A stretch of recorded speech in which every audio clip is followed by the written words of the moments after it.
नमस्कार नमस्कार नमस्कार। मेरा नाम है राजीव कुमार बजाज यानी आरकेबी और मैं हूं इस वक्त एडवोकेट प्रदीप नंबियार जी के साथ। प्रदीप जी नमस्कार। नमस्कार सर, नमस्कार।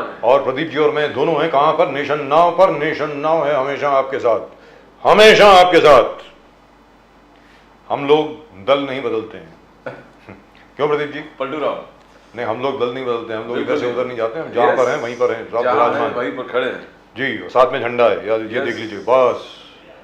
जय हिंद, जय महाराष्ट्र, जय भवानी, जय शिवाजी, वंदे मातरम, वंदे मातरम, जय सिया राम, हर हर महादेव। प्रदीप जी, तो नीतीश कुमार जी 9वीं बार मुख्यमंत्री बने। बिल्कुल बिल्कुल बिहार के। Yes yes. और अभी प्रशांत, क्या नाम है उनका? प्रशांत किशोर जी। Yes yes. प्रशांत किशोर जी जिस प्रकार बोल रहे थे 18 साल से वो क्या है, वो मुख्यमंत्री हैं नीतीश कुमार जी, लेकिन उन्होंने बिहार के लिए किया क्या है? आज भी जो बिहार का बच्चा है वो इधर से उधर भटक रहा है, नौकरी ढूंढ रहा है, कहीं और जा रहा है, मतलब क्या है ये? Sir I was fascinated by what Prashant Kishor said. बोले कि आप बिहार में किसी को भी वोट दो, बनेगा मुख्यमंत्री नीतीश कुमार। हाँ, how does he manage that? किसी को भी वोट दो, बनेगा मुख्यमंत्री नीतीश कुमार। ये तो यार मतलब जादूगर है, ये कैसे बन गए? Nobody can do anything without Nitish Kumar. There's a deadlock on the basis of the voting polarization of each party. Yes. And everybody has reached a saturated level. And Nitish Kumar is until such time when Nitish Kumar agrees, a government does not get formed. Yes. Which is amazing. And the BJP and the RJD, Lalu Yadav can never come together. You know, when they come together, can you imagine a scenario? I know it won't happen. But can you just imagine, just think about it. It's so delicious. The thought itself is so delicious. It is so tempting. It is so evil. Suppose the BJP and Lalu Yadav's RJD come together. Mr. Nitish Kumar is finished. That's it. Matter is over. But then it's like talking whether the BJP and Congress will come together. I mean, will that ever happen? I don't know. Congress and BJP might come together because the whole Congress at some point of time, I think the whole Congress will be in the BJP. मुझको ऐसा लग रहा है जिस तरीके से होड़ लगी हुई है कि कौन अगला बंदा बीजेपी में जाएगा, कौन बीजेपी में जाएगा। कोई बड़ी बात नहीं होगी कि आपको सारे कांग्रेस के चेहरे दिखेंगे भारतीय जनता पार्टी में बहुत जल्द। लेकिन एक चीज तो हो गई है प्रदीप जी, अब इंडिया अलायंस की मतलब का तो क्रियाक्रम हो गया। मुझे ऐसा लग रहा है, I may be wrong, I don't know, what do you think? Miracles happen, but miracles will not happen the way things are. I mean, if you are working towards it, if you work towards the goal, like Maradona running with the ball towards the goal, and then the hand comes and then it goes in. But if you're not even running towards the goal, how are you going to score the goal? In fact, even God's hand cannot come and push the goal in. In fact, you don't even have the ball. You're probably running in the opposite direction. And there is one particular theory which believes you are not even on the football field. Forget about having the ball or running towards the other goal. I'm not sure what Rahul Gandhi is up to right now. As you've been rightly saying, you got how much? 2 months now? 2 or 3 months? Yes, maximum. 2 months maximum. And 3 months, you have to go from 53 to 274. You have to be 272 plus. 272 plus. That's it. So, it should be seen, I mean, the whole country should be in fire to see that Congress should come and Rahul Gandhi will be the Prime Minister. Are we seeing the same wave of 2013 where we saw Narendra Modi, where everybody just wanted Mr. Modi? Yes. And then, even then, I think probably he couldn't cross 300. In the second term, he crossed 300. In the second term, he crossed. Yes. So, he was on 270 or 280 or whatever he is. He just simple majority crossed. Amazingly enough, we've got both Lakshman Saoji and Sanjay Thakur Sahab. दोनों हैं इस वक्त हमारे साथ. कमाल है. Can we see it please? Can we go to Lakshman Saoji and Sanjay Thakur Sahab? दोनों के दोनों इस वक्त हमारे साथ हैं. जय सिया राम, जय सिया राम सर, जय सिया राम. क्या बात है, आज तो मजा आ गया. क्या हुआ? अरे सर, आप लोगों ने कहा लक्ष्मण जी का नेटवर्क नहीं मिल रहा है, बढ़िया। मैं आ गया, दोनों भाई मिल गए. अरे सर कमाल है. लक्ष्मण साहजी साहब आप अयोध्या में हैं. जय सिया राम. लक्ष्मण साहजी साहब अयोध्या में हैं इस वक्त. कमाल है सर, कमाल है. नमस्कार नमस्कार नमस्कार. और मैं आपको बताऊं संजय ठाकुर साहब, लक्ष्मण साहजी साहब ने वादा किया था कि जब मैं अयोध्या में हूंगा मैं अयोध्या से ज्वाइन करूंगा जरूर. बोला था इन्होंने, अपना वादा निभाया साहब आपने. भाजपा वाले वादा पूरा करते हैं. हाँ ये भी ठीक है. और ये भगवान राम की कृपा है कि उनका नेटवर्क भी सही हो गया. नेटवर्क भी ठीक हो गया. आप भी तैयार हो गए थे और तुरंत भगवान राम ने कहा कि साहू जी साहब भी रहेंगे. साहू जी साहब ये बताएं, वहां माहौल बताएं. अयोध्या का माहौल बताएं जरा अच्छी तरीके से, संजय ठाकुर जी भी सुनेंगे, हम भी सुनेंगे। माहौल तो इतना बढ़िया है, इतना बढ़िया है, कोई खुशी फुला नहीं समाती है, इतना इतना बड़ा माहौल है। जी पूरे देश और विदेश से रामलला का दर्शन करने लोग आते हैं, और जो आते हैं इतने मन भावन आते हैं, तो कोई कोई खुशी का कोई उसका सीमा नहीं है उसकी। जी, और आपके अपने दिल में क्या, आपके अपने दिल में क्या चल रहा है ये बताएं, क्योंकि मुझे मालूम है पिछले ना जाने कितने सालों से संघ के द्वारा और बाकी अन्य संगठनों के द्वारा और ऑफ कोर्स बीजेपी में, लेकिन पहले आप संघ के कार्यकर्ता हैं, बाकी कुछ और बाद में है। लक्ष्मण साहू जी साहब, आपके खुद के जहन में क्या चल रहा है इस वक्त? आप रामलला की नगरी में हैं, श्री राम की नगरी में। यार I feel jealous of you sir, मुझे ईर्ष्या हो रही है सर आपसे, मुझे ईर्ष्या हो रही है। मैं आ रहा हूं वहां पे, बाकी सब छोड़ छाड़ के मैं कल ही जा रहा हूं। जी बताएं सर। आइए आइए, हम मिलेंगे।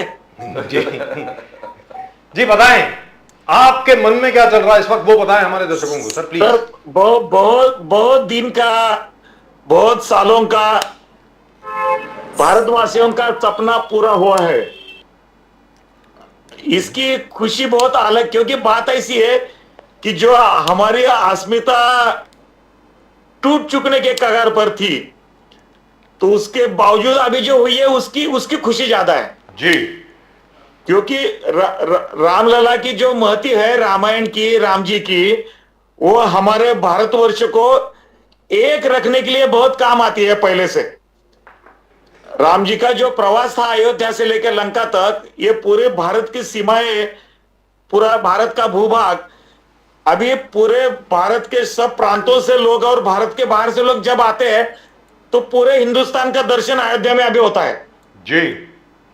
ये सबसे बड़ी बात है, क्योंकि हमको एक सूत्र में बांधने की जो संस्कृति हमारी है, जो विरासत है जी, जिसकी याद दिलाना पड़ता था, वो अभी लोग खुद होकर उसमें शामिल होते हैं। क्या बात है सर, जबरदस्त। And at the moment we are so lucky to have both Sanjay Thakur साहब एंड लक्ष्मण साहू जी साहब बोथ. Sanjay Thakur साहब is in Mumbai. I think, I'm not sure, he might be in London also, I don't know. हो सकता है London में एक नया राम मंदिर बना रहे हो, कोई बड़ी बात नहीं है संजय ठाकुर साहब के लिए, वो कुछ भी कर सकते हैं. और लक्ष्मण साहू जी साहब इस वक्त अयोध्या से. संजय ठाकुर साहब, आप कुछ पूछना चाहेंगे लक्ष्मण साहू जी साहब से? नहीं, मैं तो लक्ष्मण साहू जी साहब से यही कहूंगा कि जो दिल में बसी है, आप वहाँ हैं और इस डिबेट के माध्यम से ये दिख रहा है. लक्ष्मण भाई, एक भगवान के बारे में भजन है, फोक सॉन्ग है वहाँ का, बहुत मशहूर है. त्रिभुवन विदित अवध जेकर गौआ, बड़ा निक लागे राघव जी के गौआ, बड़ा निक लागे राघव जी के गौआ. पूरे संसार को पता है कि प्रभु श्री राम का गांव, उनका नाम क्या है, लेकिन जब आप लोग जाके उसके दर्शन कराते हैं, वहां की माटी का दर्शन होता है, तो ऐसा लगता है कि साक्षात प्रभु राम का दर्शन हो रहा है, अनुभूति हो रही है. क्या बात है. बिल्कुल सही बात. साहू जी साहब, मैं आपसे पूछना चाहता हूं, आप तो एकदम संघ से जुड़े हो, एकदम दिल से जुड़े हो.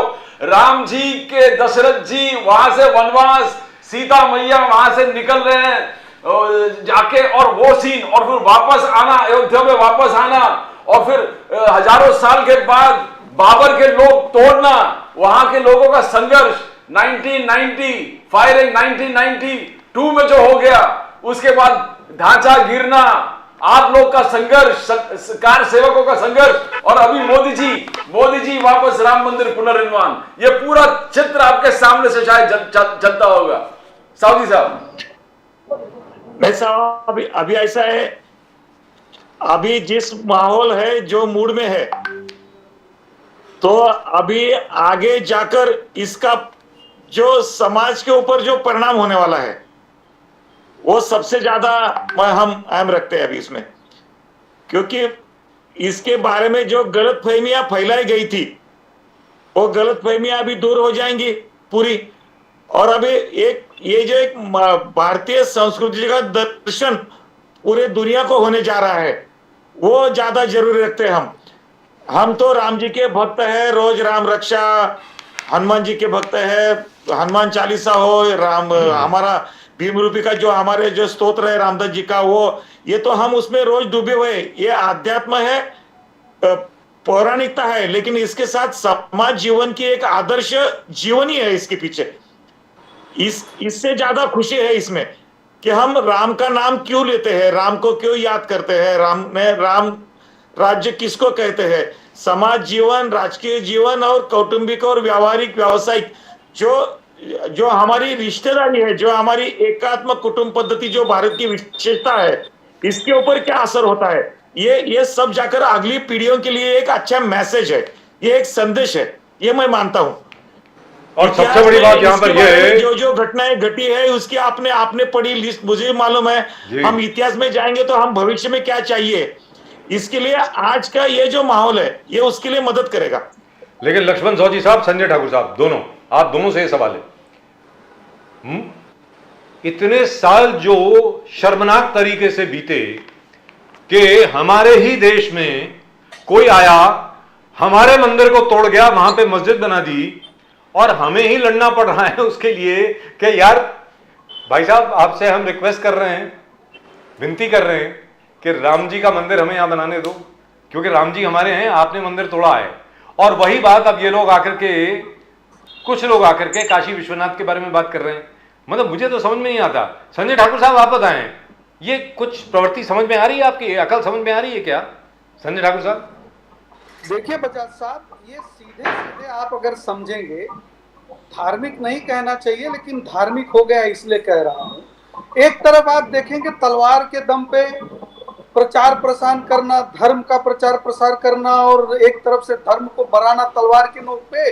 और औरंगजेब ने सेकंडों का समय नहीं लगाया था अपने पिता को ही जेल में डाल देने के लिए, सत्ता पे स्थापित होने के लिए, या भाई ने भाई का गला काट लिया सत्ता पे स्थापित होने के लिए। वहीं दूसरी तरफ जो प्रभु श्री राम के अनुयायी थे, उन्होंने जब हद पार हो गई, 550 साल तक लड़ते लड़ते लड़ते जब परेशान हो गए एकदम, जब उनको लगा कि अब कोई हमारी बात नहीं मानेगा, तब भी हम अपनी जान दे के अपना मंदिर बनवा रहे थे। हमने जान ली नहीं थी किसी की। हमारे कारसेवकों को मुलायम सिंह यादव ने गोलियां मरवाकर सीमेंट की बोरियों में बांधकर सरयू जी में फेंक दिया। तब भी हमने किसी की हत्या नहीं की। अपने प्रभु श्री राम को उनके महल में, उनके घर में, उनके जन्म स्थान पे लाने के लिए भी हमने अपनी कुर्बानी दी थी, अपने लोगों की कुर्बानी दी थी। हमारे हुतात्माओं ने, हमारे राम सेवकों ने, हमारे राम भक्तों ने वहां अयोध्या की नगरी में जाके अपने प्राण त्याग दिए, लेकिन जालिमों के सामने घुटने नहीं टेके।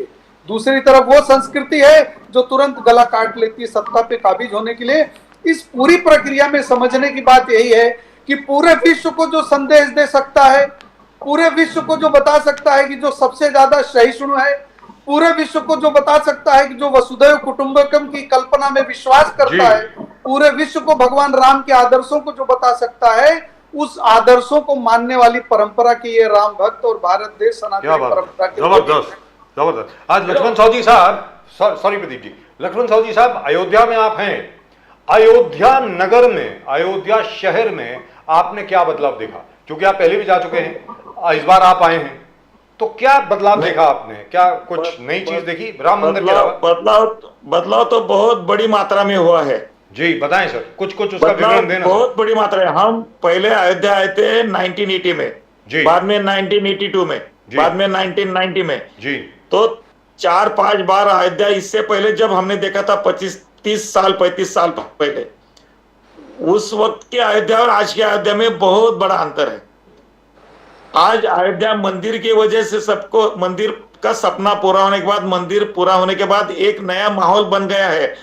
और ये जो हमारी श्रद्धा का विषय था पूरे भारतवासियों का, तो ये श्रद्धा कितनी बड़ी हो सकती है, कितनी अंदरूनी हो सकती है, तो उसका पूरा नजारा अभी यहां दिखता है। क्योंकि सिर्फ एक मंदिर बनाने के बाद ये हमारी भारत की अस्मिता थी। हमारे भारत के लोग, भारत के जो शासन करता थे, वो जब विदेशी मेहमान जब भारत में आते थे विजिट के लिए या काम के लिए कुछ भी, तो भारत की पहचान ताजमहल देते थे, गिफ्ट, उनको भेंट वस्तु बोल के जी। तो ये हमारे अस्मिता को ऊपर, और एक बहुत जख्म के ऊपर नमक छिड़कना, ये 50 साल चलता था। लेकिन अब हमारी अस्मिता, हमारी पहचान राम मंदिर है, इसलिए पूरे दुनिया को मालूम हो गया, और पूरी दुनिया के लोग जब आएंगे तो हाँ ये बात सही है, इतना लगेगा, इतना पहले से अभी का अयोध्या बदल गया हो। क्या बात है। और ये शहर भी हो जाएगा बड़ा। यहाँ चाहे एयरपोर्ट होने दो, वो बाकी सारी सुविधाएं होने दो, होटल्स होने दो, नदी किनारे होने दो, इनका अलग अलग तरीके से सजाना हो शहर का, ये होने दो, उसकी सुविधा होने दो, चाहे स्टेट गवर्नमेंट की हो, सेंट्रल गवर्नमेंट की हो, ये पूरा बदल होने जा रहा है। सिर्फ मंदिर की वजह से कितने बड़े बदल होते हैं और हमारी अस्मिता कितनी गहरी थी, ये पूरे दुनिया को अभी अयोध्या देखने के बाद समझ जाएगा। ठाकुर साहब, आप सेम क्वेश्चन गए थे, दो लाइन, तो मैं सोचा ये दो लाइन मैं भी जोड़ दूं, बिकॉज आप खुद उनका महिमा गा रहे हैं। लक्ष्मण साहब जी साहब, आप अयोध्या में हो, तो दो लाइन ठाकुर साहब हम गा रहे थे, जो आप रघुपते राघवा राजा राम, रघुपते राघवा राजा राम, ओ राजा राम, ओ सीता राम, रघुपते राघवा। जय सिया राम। क्या बात है। जय सिया राम। लेकिन एक चीज है प्रदीप जी, जो अभी लक्ष्मण चौधरी साहब ने कहा, जबरदस्त। मैं आपसे जानना चाहता हूं संजय ठाकुर साहब, अभी जो फ्रांस के जो प्रेसिडेंट आए थे मैक्रोन साहब, ये शायद पहले किसी देश के राष्ट्रपति होंगे जिनको पहली बार ताजमहल की जगह पर श्री राम मंदिर का मॉडल दिया गया है as a present on Republic Day. I think it is already started, जो लक्ष्मण चौधरी साहब ने कहा। संजय ठाकुर साहब बताएं। देखिए बजाज साहब, ये तो जब से आप अगर ध्यान देंगे तो 2014 से जब से इस देश में सनातनियों की सरकार आई है जी, और एक सनातनी प्रधानमंत्री आए हैं, आपको याद हो अगर, तो अमेरिका के प्रेसिडेंट डोनाल्ड ट्रंप को भी गीता दी गई थी, यथार्थ गीता, स्वामी अड़गड़ानंद महाराज की यथार्थ गीता इंग्लिश वर्जन दी गई थी। जापान के प्रेसिडेंट को भी गीता दी गई थी। हम जिसको अपने आप पे गर्व महसूस होगा, अपनी परंपराओं पे, अपने ग्रंथों पे, अपने विचारों पे गर्व होगा, वो अपने विचार को प्रसारित करना चाहेगा। और आज चूंकि ऐसे समय में आए मैक्रोन जी कि जब हमारे प्रभु श्री राम अपने महल में और हम लोगों के मन मंदिर से जाके अपने मंदिर में विराजमान हो चुके थे, ये एक अच्छा मौका था। और आदरणीय प्रधानमंत्री जी हमेशा इस तरह की, जैसे अभी लक्ष्मण भाई ने बताया, ये बताइए ताजमहल ही मिलता था इनको देने के लिए। हमारी इतनी समृद्ध परंपरा, हमारे इतने बड़े बड़े ग्रंथ जिसको पूरी दुनिया ने जिसका लोहा मान लिया हो, आप बताइए बता साहब कि गीता से बड़ा क्या कोई व्यापार मैनेजमेंट का कोई शास्त्र है? गीता से बड़ा कोई अर्थशास्त्र है? कि गीता से बड़ा कोई विज्ञान का शास्त्र है? अगर गीता पढ़ के समझ ली जाए तो गीता में ऐसा क्या है जो नहीं है? लेकिन इस देश को जो लोगों इस देश पे लगातार आजादी के बाद से 65 साल तक लगातार राज कर रहे थे, उनको इस परंपरा में विश्वास ही नहीं था। उनको तो इस परंपरा के लोगों के मानसिक तरह से उनको दबा के, अपने प्रधानमंत्रियों से यह बयान करवा के कि इस देश के जितने भी संसाधन है उस पे माइनॉरिटी के लोगों का पहला अधिकार है, मानसिक रूप से ही उनको कुचल दो, वो अपने रोजी रोटी के लिए परेशान हो जाएं, अपनी धर्म परंपरा का गौरव करना तो दूर की बात है। जब इस तरह की साजिश चल रही हो, जब एक तरह अंधाधुंध धर्मांतरण का कार्यक्रम चल रहा हो, तो आप कैसे अपेक्षा कर सकते हैं? लेकिन अभी तो घर वापसी का चल रहा है सर, सारी परंपरा का बात करते हो, अभी तो घर वापसी का चल रहा है। लेकिन संजय ठाकुर जी, लक्ष्मण साहू जी साहब, संजय ठाकुर साहब ने भजन सुनाया, प्रदीप जी ने भजन सुनाया, अब लक्ष्मण साहू साहब आपकी बारी है। हमसे रह नहीं गया, आप लक्ष्मण साहू साहब बाहर निकल गए। लेकिन लक्ष्मण साहू साहब अब आपकी बारी है, अब आप गा के सुनाएं या श्लोक सुनाएं। चंद्राय वेदसे रघुनाथाय नाथाय सीताय पतये नमः। एक बार और सर, वंस मोर। रामाय रामभद्राय रामचंद्राय वेदसे रघुनाथाय नाथाय सीताय पतये नमः। क्या बात। श्री राम राम रघुनंदन राम राम, श्री राम राम भरताग्रज राम राम, श्री राम राम रण कर्कश राम राम। क्या बात। श्री रामचंद्र चरणो मनसा स्मरामि, श्री रामचंद्र चरणो वचसा गृणामि, श्री रामचंद्र चरणो शिरसा नमामि, श्री रामचंद्र चरणो शरणं प्रपद्ये। माता रामो मत पिता रामचंद्र, स्वामी रामो मत सखा रामचंद्र, सर्वस्वामी रामचंद्रो दयालु नानम जाने नहीं वो जाने न जाने, दक्षिणे लक्ष्मण यस्य वामे च जनकात्मजा, पूर्वतो मारुतिर्स्य त्वं वंदे रघुनंदनम। क्या बात। लोकाभिरामम रणरंग धीरम राजीव नेत्रम रघुवंशनाथम, कारुण्य रूपम करुणाकरम तम श्रीरामचंद्रम शरणम प्रपद्ये। क्या बात है साहब, क्या बात है। जय सिया राम, जय सिया राम, जय सिया राम, जय। आत्मा तृप्त हो गई सर, आत्मा तृप्त हो गई बिल्कुल। आज लक्ष्मण साहू जी साहब और संजय ठाकुर साहब, आप दोनों कार्यरत रहे हैं इसमें। लक्ष्मण साहू जी साहब तो खैर बहुत पहले से ही रहे हैं और उन्होंने न जाने कितनी कुर्बानियां दी हैं। संजय ठाकुर साहब आपने भी। लेकिन लक्ष्मण साहू जी साहब आज की तारीख में, मैं मानता हूं लोग ये कहते हैं कि भाई श्री राम मंदिर को राजनीति से नहीं जुड़ना चाहिए, इसमें इलेक्शन का कुछ लेना देना नहीं है। लेकिन है तो सही सर, भले आप मना कर दें, है तो सही। लोग जब वोट करने को जाएंगे उनके जहन में राम मंदिर रहेगा। लक्ष्मण साहू जी साहब आप बताएं। नहीं सब बात ऐसी है, इसके ऊपर बहुत तरीके से चर्चा हो सकती है, लेकिन ये विषय के साथ हम राजनीति जोड़ते नहीं है, पहले भी नहीं थे, आज भी नहीं जोड़ेंगे।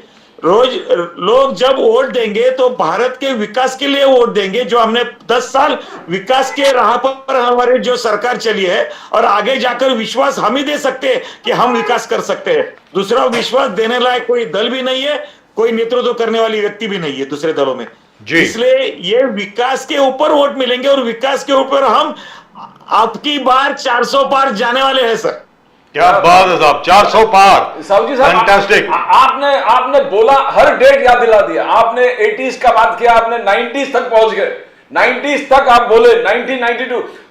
मगर क्या माहौल था तभी तो। कोई ठाकुर साहब कोई ये विश्वास भी नहीं कर रहा था कि होगा। हम लोग यही सोचते थे कार से वक्त तो जा रहे, लोग दिल लगा के जा रहे, पर क्या मंदिर होगा, मंदिर होगा। साहू जी साहब आपको क्या लगता था जब आप गए थे इतने साल?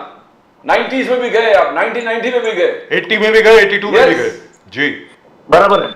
आपको लग रहा था कि यहाँ मंदिर बनेगा असल में, और आपको देखने को मिलेगा। नहीं, ये पूरा विश्वास था हमारे जनमानस के ऊपर मेरा कि हमको इसकी जरूरत है यार, ये होकर रहेगा, ये पूरा विश्वास था। मेरे ख्याल से उस वक्त एक स्लोगन थी, याचना नहीं अब रण होगा, संघर्ष बड़ा भीषण होगा। ये भी एक जनमानस था, लेकिन संघर्ष करना नहीं पड़ा। एक बात भूलना नहीं चाहिए कि हम जब स्वतंत्र भारत में रहते हैं, जब हमारी सरकारें हैं, तो हमारा पूरा जीवन हमारे संविधान को विश्वास लेकर चलता है। हम संविधान के साथ चलकर आज के दिन ये सब मना रहे हैं, ये भी भूलना नहीं चाहिए। जो हमारे ऊपर हमेशा आरोप होते हैं हम संविधान के खिलाफ है, संविधान तोड़ते हैं, लेकिन जिन लोगों ने संविधान का विनाश करने के लिए जो जुटे हुए थे उनके ऊपर ये आरोप नहीं होते। लेकिन हम संविधान के साथ चलकर कोर्ट में से न्यायालय लड़ाई लड़कर आज ये दिन मना रहे हैं, ये भी भूलना नहीं चाहिए। दुरुस्त बात। इसको अनदेखा नहीं कर सकते हम जी। लक्ष्मण साहू जी साहब, संजय ठाकुर साहब आप जरा बताएं। देखिए, प्राण प्रतिष्ठा वाले दिन, सर पूरी बात सुन ले। प्राण प्रतिष्ठा वाले दिन आदरणीय सम्माननीय मोहन जी भागवत जी, उन्होंने ये कहा कि भाई देखिए, अब सिर उठा करके शान से चलने का वक्त नहीं है, सिर झुका के श्री राम की तरह काम करने का वक्त है, नंबर 1। नंबर 2, उन्होंने कहा अब मेरी हर एक से विनती है, हर मंदिर के पीछे शिवलिंग मत ढूंढिए, राम राज्य की स्थापना में लग जाइए। संजय ठाकुर साहब अब आप बताएं। बिल्कुल बजाज साहब, देखिए ये सीधा सीधा संदेश है नेतृत्व का और हमारे विचार परिवार के मुखिया का जी, कि भारत की जो आस्थाएं हैं, जो भारत का विश्वास है, भारत की जो परंपरा रही है सनातन, और जिस तरह से राम राज्य की कल्पना की जाती है, प्रभु श्री राम जब आके स्थापित हो गए हैं तो उनके आने से लोगों के चरित्र निर्माण में जो फर्क होगा वो फर्क दिखेगा। तभी तो एक अच्छी तरह से राम राज्य की कल्पना क्या है, जहां पे गरीब दुखियारे के साथ न्याय हो, जहां पे किसी को गलत तरीके से सताया न जाए। आप कल्पना करिए कि अगर न्यायालय का फैसला आ भी गया होता और केंद्र में कांग्रेस की सरकार होती और उत्तर प्रदेश में मुलायम सिंह के सुपुत्र की सरकार होती, तो क्या ये राम मंदिर का निर्माण हो सकता था क्या? और अगर किन्हीं परिस्थितियों में हो भी गया होता तो क्या इस तरह से दुनिया देखती क्या? असल में भारतीय जनता पार्टी के मन में कभी इस बात का भ्रम नहीं था, इसलिए लगातार भारतीय जनता पार्टी ने अपने मैनिफेस्टो में इस बात को रखा था। और भारतीय जनता पार्टी ये जानती थी कि आज नहीं तो कल भारत का जनमानस इन लोगों की कुशासन को देख के हमको मौका देगा, और हमको जब भी मौका मिलेगा, हम ये नहीं जानते थे जब ये नारा देते थे कि मंदिर वहीं बनाएंगे, डेट नहीं बताएंगे, तब असल में हम भी ये नहीं जानते थे ना कि भारत की गौरवशाली परंपरा में भारत देश की जनता कब हमें ये आशीर्वाद देगी और कब हमको ये मौका मिलेगा। लेकिन हमारे मन में इतना निश्चित था कि मंदिर वहीं बनाएंगे। और जब भारत की जनता ने हमारे पार्टी पे, हमारे विचार परिवार के लोगों पे अपना विश्वास, अपना आशीर्वाद दिया और ये लोग सत्ता में बैठे, तो अपने कहे गए वादों को एक एक करके पूरा करके, और पूरा कर देने के बाद अपने पूरे परिवार को हिदायत दे रहे हैं सख्ती से कि जैसे राम राज्य की कल्पना है, जैसे राम राज्य चलता था, विधर्मी जानते हो न जानते हो, लेकिन तुम सब धार्मिक हो जानते हो, और जब उनके सपनों को साकार करोगे, जन जन की सेवा करोगे, दलित को, पिछड़ों को, कमजोर को अगर उसकी मदद करोगे, लोगों के लिए आगे आके काम करोगे, सेवा करोगे, तब राम राज्य स्थापित हुआ, ऐसी कल्पना होगी। और शायद इसीलिए विचार परिवार के मुखिया परम आदरणीय श्रद्धेय मोहन भागवत जी ने इस तरह के साहू जी साहब मोदी साहब ने उसी दिन कहा, प्राण प्रतिष्ठान के दिन पर, मंदिर निर्माण से आगे बढ़कर हमको समर्थ, सक्षम, भव्य, दिव्य, विकसित भारत का निर्माण करना होगा। और 1000 साल के बाद लोग इस तारीख को याद करेंगे, इस डेट को याद करेंगे, और हमारे इकोनॉमिक डेवलपमेंट और राम मंदिर का पुनर्निर्माण का वो ना महसूस करेंगे कितना बढ़िया दिन था। साहू जी साहब इस पर थोड़ा रोशनी डालेंगे, क्या विकसित भारत का सपना सही रास्ते पर जा रहा है? नहीं, विकसित भारत का सपना नहीं, विकसित भारत का संकल्प छोड़ा है हमने। संकल्प किया है जो भारत की पहली स्थिति थी सब क्षेत्रों में, वो जो अभी बढ़त मिल रही है, चाहे उद्योग क्षेत्र में हो, चाहे इंफ्रास्ट्रक्चर में हो, चाहे शिक्षा में हो, चाहे हेल्थ में हो, आरोग्य सुविधाओं में हो, हर एक क्षेत्र में जो हमारी बढ़त हो रही है। और आगे जाकर हमको क्या करना है, ये तो हमारी शिक्षा नीति बदलने जा रही है, जो इतने दिन से हमारे ऊपर आक्रमण कर रही थी विचारधारा के ऊपर, विरासत के ऊपर। इसके लिए शिक्षा नीति में भी मूल्याधिष्ठित शिक्षण पद्धति आ रही है, जो कि बचपन से लेकर हमारी भारतीयता उसमें प्रतिबिंबित होगी, और हर क्षेत्र की बात है। इसलिए विकसित भारत का संकल्प जो हम करने जा रहे हैं, तो सिर्फ मंदिर ये एक उसके लिए हमारी आस्था है, लेकिन उसके साथ सब क्षेत्रों में कि हम पूरे समाज को जोड़ने जा रहे हैं। जहां जम्मू कश्मीर के बारे में जहां अलगाववादी का मन बना रहे थे कुछ लोग, तो अभी जम्मू कश्मीर और भारत एक ही है, ये दिखाया दिया है। जो हमारे नॉर्थ के जो स्टेट्स है, 7 स्टेट, जो उनके दिलों में जो एक अलगाववाद का जो एक मूड था, वो अब खत्म होने जा रहा है। समग्र भारतवर्ष एक हो रहा है, और दुनिया में हमारी विचारधारा स्वीकार हो है। अभी रशिया के भी जो महानुभाव है वो भी हमको मानते हैं, अमेरिका के महानुभाव वो भी हमको मानते हैं, दूसरे देश भी हमको मानते हैं, और हमारे देश की सहायता उनको जरूरी लगती है। तो देश के अंदर भी और देश के बाहर भी ये जो भारत की प्रतिमा जो बिल्कुल ऐसी प्रकाशमान हुई है, ये कोई विकसित भारत का संकल्प लिए बगैर यह अशक्य था। इसलिए सब क्षेत्रों में चाहे जो न्यायालय व्यवस्था पहली थी उसमें भी जो देरी लगती थी, उसके लिए देरी होनी नहीं चाहिए, इसके लिए भी सोचा जाता है। यानी कि जो हमने इससे पहले एजेंडा पर बहुत बार बोले हैं, अकाउंट से लेकर या गैस से लेकर या आवास से लेकर, ये पूरे गरीब कल्याण का विकास, ये मंत्र लेकर, अंत्योदय का सपना सामने लेकर, अंत्योदय का विचार लेकर जो दीनदयाल जी की विचारधारा पर हो, या कोई मुखर्जी के, हमारे श्यामा प्रसाद जी का सपना हो, या हमारे जितनी पीढ़ियों ने बलिदान दिया है, जितना समर्पण किया है और जितना विचारधारा के ऊपर चले है, उनका पूरा जो जिस दिशा में जाना चाहिए था भारत, तो अभी जाकर जो विकसित भारत का संकल्प आगे, जो डिजिटल इंडिया अभी इतना हुआ है कि डिजिटल इंडिया करने पर जो हमको रोक लगा रहे थे कि हम यहाँ अनपढ़ लोग हैं, मार्केट में कैसे चलेगा, लेकिन आज रास्ते पर का एक फली बेचने वाला हो, या सेंग बेचने वाला, या बलून्स फुगे वाला बेचने वाला हो, या रास्ते पर का कोई भी सब्जी बेचने वाला हो, तो पे बोर्ड लेकर बैठता है और उसका करेंसी, उसका व्यवहार, उसका अच्छी तरह से चलता है।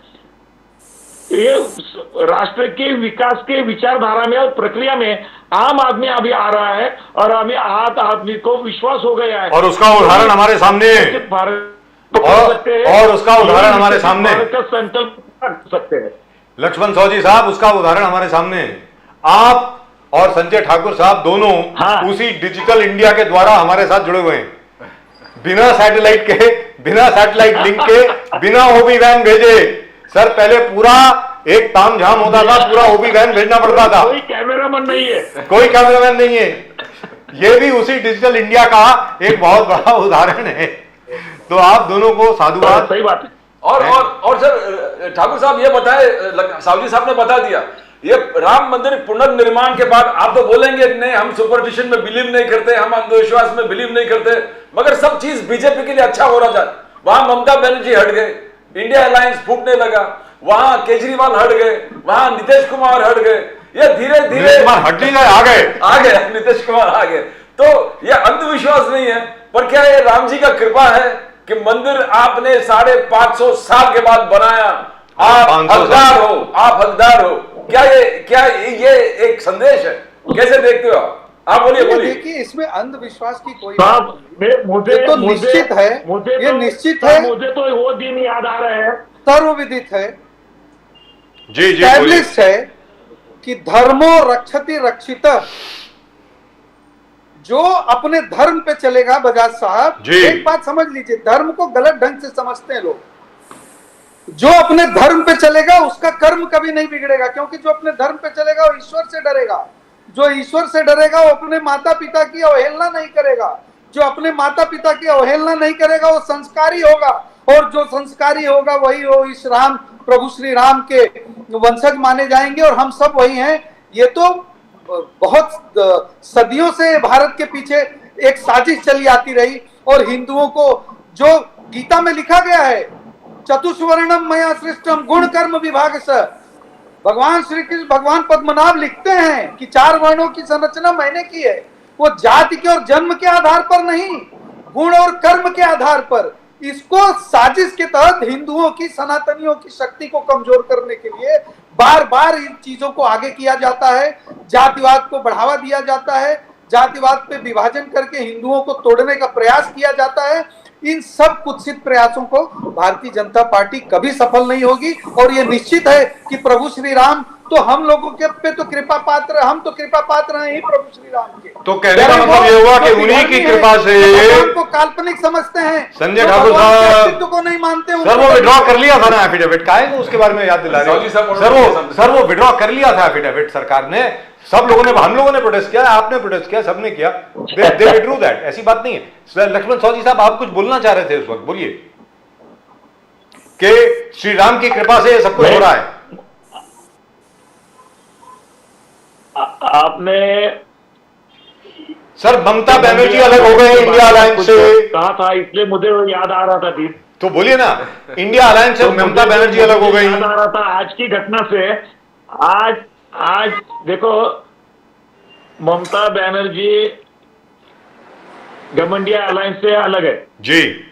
जो नीतीश कुमार जी को जो एक बड़ा क्या बोलते उसको आह्वान करके उन्होंने साथ में लिया था जी। तो नीतीश कुमार जी का आज क्या हो गया आप देख रहे हैं।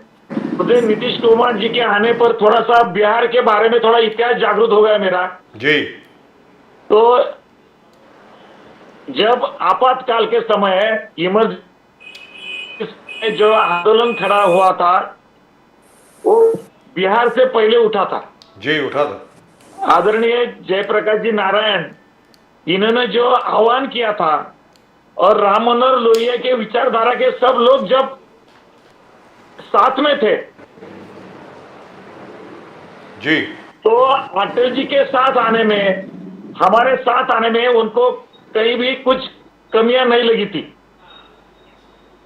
प्रकाश नारायण जी का स्टेटमेंट था, अगर जनसंघ तो हाँ मैं भी फैसिस्ट हूं। जी तो ये जो विचारधारा की जो लड़ाई चलती थी, लेकिन हम एक दूसरे के विचार के समर्थक कम ज्यादा होंगे, लेकिन आपस में दुश्मनी भाव नहीं था जो आज कांग्रेस ने फैला कर रखा है। मोहब्बत की दुकान का नाम देते हैं, लेकिन सब जगह नफरत फैलाने के लिए ये कांग्रेस वाले बाहर घूमते हैं। तो आज जब नीतीश जी साथ में आए हैं और ये अगला भारत का जो विषय है, इसके ऊपर मोहर लग गई है। ये इतनी आसान बात नहीं है। जी कांग्रेस के साथ हो, लालू जी के साथ हो, उनका जो मूड बन गया अभी भाजपा के साथ आने का, ये अभी 2024 के लिए आसान बात नहीं है। इसलिए कांग्रेस का जो नकाब ओढ़ा हुआ है, वो दिन ब दिन बहुत स्पष्ट होते जा रहा है उनका चेहरा और उनके इरादे देश के विकास के लिए अच्छे नहीं है। इसलिए मोदी जी के नेतृत्व पर भाजपा के साथ सरकार बनाना, ये जो नीतीश जी ने आज कदम उठाया है, या भाजपा ने भी बड़ा मन करके उनको साथ में लेने का तय किया है। जी पहले कह दिया था कि नहीं लेंगे। के विकसित भारत का जो संकल्प है जी उसके साथ जुड़ा हुआ है, ऐसा मुझे लगता है। वंडरफुल। तो sir thank you very much both of you, बहुत बहुत धन्यवाद आपका। आप दोनों हमारे साथ जुड़े, श्री राम के ऊपर बात हुई, भगवत गीता के ऊपर बात हुई, और आगे चल करके जब मैं उम्मीद करता हूं लक्ष्मण साहू जी साहब, जब आप वापस आएंगे तो राम मंदिर का प्रसाद भी कुछ लेकर के आएंगे और ऑफिस में भी भेजेंगे। लेकर आएंगे, उससे पहले आप अयोध्या आएंगे, ऐसा बोला आपने। मैं तो आ जाऊंगा सर, मैं तो आ जाऊंगा, लेकिन किसी लेकर आएंगे, लेकिन उससे पहले आप अयोध्या आएंगे, ऐसा बोला आपने। पक्का मैं तो आने वाला हूं, लेकिन मान लीजिए अगर किसी कारणवश नहीं आ पाया तो आप एक मिठाई का डब्बा जरूर ऑफिस में भेजेंगे।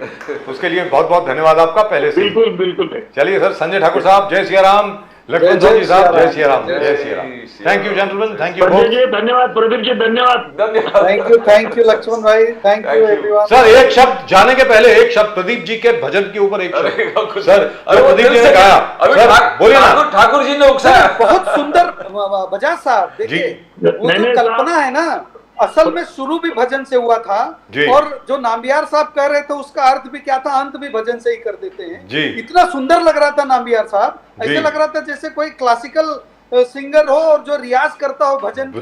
वो करते हैं सर, 3-3 घंटे सुबह उठ के रियाज करते हैं प्रदीप जी, क्या बात करते हो। सुंदर था, इतना सुंदर था, इसलिए अंत भी भजन से ही कर देते हैं बजाज साहब। बोलिए sir, please please go ahead. Shri Ram Janaki बैठे हैं मेरे सीने में, श्री राम जानकी बैठे हैं मेरे सीने में। बोलो प्रभु श्याम रामचंद्र की जय, बोलो श्री हनुमान जी की जय। और साहू जी साहब ने लंबा वो एकदम स्रोत लेके, हाय हाय हाय, जबरदस्त, वो जबरदस्त, कमाल है सर, कमाल। Thank you so much sir, नमस्कार सर, जय श्री राम। जय भवानी, जय शिवाजी, जय भवानी, जय शिवाजी, हर हर Mahadev. Mahadev, thank you sir, हर महादेव, थैंक यू सर, नमस्कार नमस्कार। That was lovely. Fantastic. And now every day Pradeep ji is going to start with a bhajan. Every show he's going to sing something. Now that is a promise. This is really lovely. Now, really truly, the discussion itself was so lovely. Yes. I didn't want to bring in too much of politics into it. Yes. And neither did you. So it is very nice. I mean, after all, what can you say about Nitish Kumar? Because that was spoiled the entire mood. The mood was really lovely. Lakshman Sahu ji sahab, Ayodhya se, हमारे संजय ठाकुर साहब यहाँ से happened in the end moment, इकट्ठे करके सब जुड़ गए साथ। राम जी की कृपा है साहब, यस यस, श्री राम जी की कृपा है और बहुत ज़बरदस्त हुआ। और लक्ष्मण साहू जी साहब की तो दाद देनी पड़ेगी, पता नहीं पिछले 50 साल से 55 साल से वो इसी तरह काम कर रहे हैं, जब से वो बच्चे थे तब से काम कर रहे हैं संघ के लिए, और आज भी काम कर रहे हैं और उतनी ही ऊर्जा उनमें है। और तो और छोड़िए, आज 29 जनवरी है और आज इतनी ठंड में वो वहाँ हैं अयोध्या में, दाद देनी पड़ेगी साहब, बहुत प्रशंसनीय है, ज़बरदस्त है, मानना पड़ेगा, absolutely wonderful, really and truly wonderful. Now the point is, you know, the BJP has got its agenda all set. They know what to do. They know what they are. And by the way, you know, I must say this: these chaps from the BJP and the RSS, they've been talking exactly the same language since 1982, since I've met them. 1982 से लेकर आज तक उनकी भाषा में कोई बदलाव नहीं आया प्रदीप जी। मेरा ये कहना है कि अब कांग्रेस क्या करेगी? कांग्रेस को तो अब अपनी रणनीति दोबारा सोचनी पड़ेगी ना। How will they do, you know what they need to do, because their message doesn't seem to be getting across. How will they send their message across? And by the way, what is their message? संदेश क्या है कांग्रेस का, आपको मालूम है क्या प्रदीप जी? क्या न्याय, अब न्याय यात्रा है सर। न्याय जो बोल रहे कि हर 10 साल अन्याय का काल था, अन्याय का जी 10 साल अन्याय काल है, और इस लोगों के संघर्ष के लिए, न्याय के संघर्ष के लिए हम लोग चल बसे हैं, और कंटिन्यूस जो मणिपुर से शुरू हो गया। आपने एक शब्द का इस्तेमाल किया, अगर कोई कांग्रेसी हमारे साथ बैठा होता तो बड़ी ऑब्जेक्शन ले लेता, तो न्याय के लिए हम चल बसे हैं, यानी चल बसे हैं, कहने का मतलब ये है। चले आपने चल बसे हैं बोला सर, मतलब स्वर्गवासी हो गए, लेकिन लगता तो ऐसे सैक्रिफाइस। लेकिन प्रदीप जी देखिए, जैसे आपने कहा, अरविंद केजरीवाल जी ने कह दिया कि भाई ना दिल्ली में ना पंजाब में आपके साथ कोई तालमेल हो नहीं सकता, क्योंकि आप लोग जो है मानने को तैयार नहीं है। Yes, sir. No, I think the Congress was delaying it, sir. I mean, anybody who wants an alliance and who wants to get the 68% of the votes together will be himself in a hurry to get the seat adjustment. You will be sending his missions to all of these party offices and telling, come let us sit. हमने देखा कांग्रेस में interest था ही नहीं उनको, वो अपने जोड़ो यात्रा में लग गए तुरंत, बोले कि in fact I think they found that इनके साथ बैठ के कुछ मतलब नहीं है, हमें अपने पार्टी को स्ट्रांग करते, भले as I say, we aim for the moon and you reach the rooftop, so we'll reach somewhere where at least you're not on the ground. Yes. So I feel so good. If that is the case, I feel so good, because I've been saying it right from the time when the India Alliance was announced, that the Congress is wasting its time here. Exactly. You know, rightfully speaking, they should be standing alone, they should be fighting alone, and they should be seen as the one party that can actually oppose the BJP and nobody else. Within the India Alliance, the Congress message would have been lost.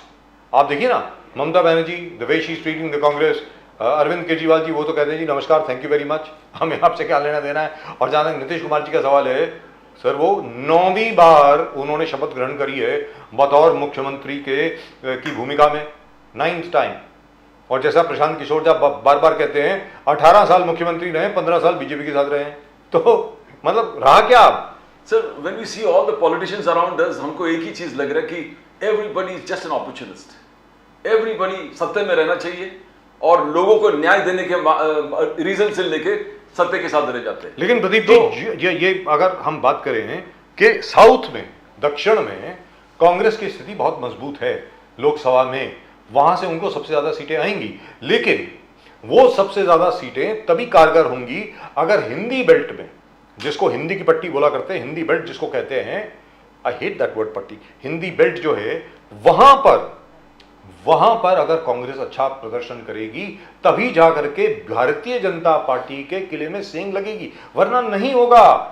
You need to do well in the Hindi belt. Sir, I am even, the myth that is being created that Congress has the entire South itself is, No, not true. No, it's not. Except Kerala, आपने 15 seat जीते हैं. Karnataka, you had the same situation where BJP won all the MPs. And it was under a Congress government. And KCR will not align with you. Yes. YSR will not align with you. So where are you? Tamil Nadu, you are at the mercy of DMK, Junior Stalin. Stalin. So where is the Congress? When you say you are powerful in the South, where are you? You have a presence. That way you have a presence all over the country. Congress has a presence pan-India. It's the only party. So it's the only party which has an office. You have not capitalized on that. You have not capitalized. No, you cannot say that Kejriwal's victory is your victory. You cannot say YSR's victory is your victory. The Congress has a You cannot say presence. KCR's victory is your victory. The Congress has a presence in every village, Everywhere. in every panchayat, in every zilla, in every Bilkul, district, in every city, in every Yes, state. yes.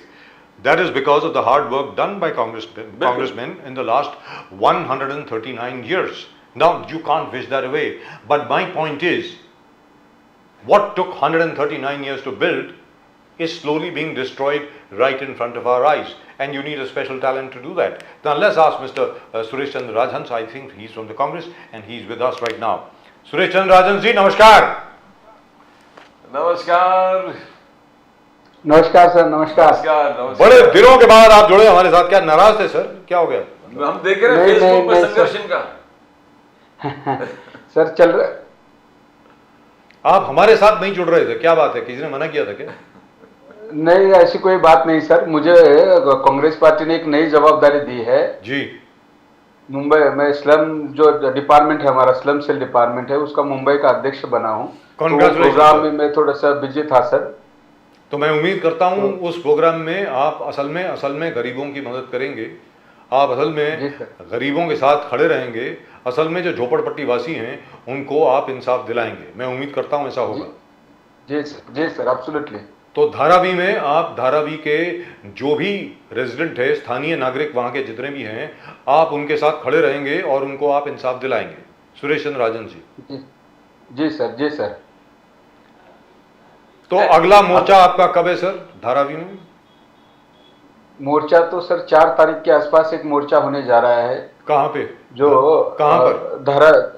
Dharavi का issues लेकर ना, वहाँ पे एक मोर्चा होने जा रहा है। लेकिन सर बेसिकली आइडिया ये है कि मैं मुंबई के स्लम सेल डिपार्टमेंट का प्रेसिडेंट बनने के बाद हम लोगों का ये संकल्प है कि मुंबई में 60% से ज्यादा लोग स्लम एरियाज में रहते हैं। जी, रहते हैं। और इन लोगों के कई सारे इश्यूज है, जिन इश्यूज के ऊपर काम, केवल स्लम में रहने वाला इंसान का घर का ही प्रश्न नहीं है, उसके हेल्थ का इशू है, उसके एजुकेशन का इशू है, उसके नाली का है, गटर का है, रास्ते नहीं है, इलेक्ट्रिसिटी अभी 40% बढ़ाई जिसके ऊपर आपने आवाज उठाने का काम किया था।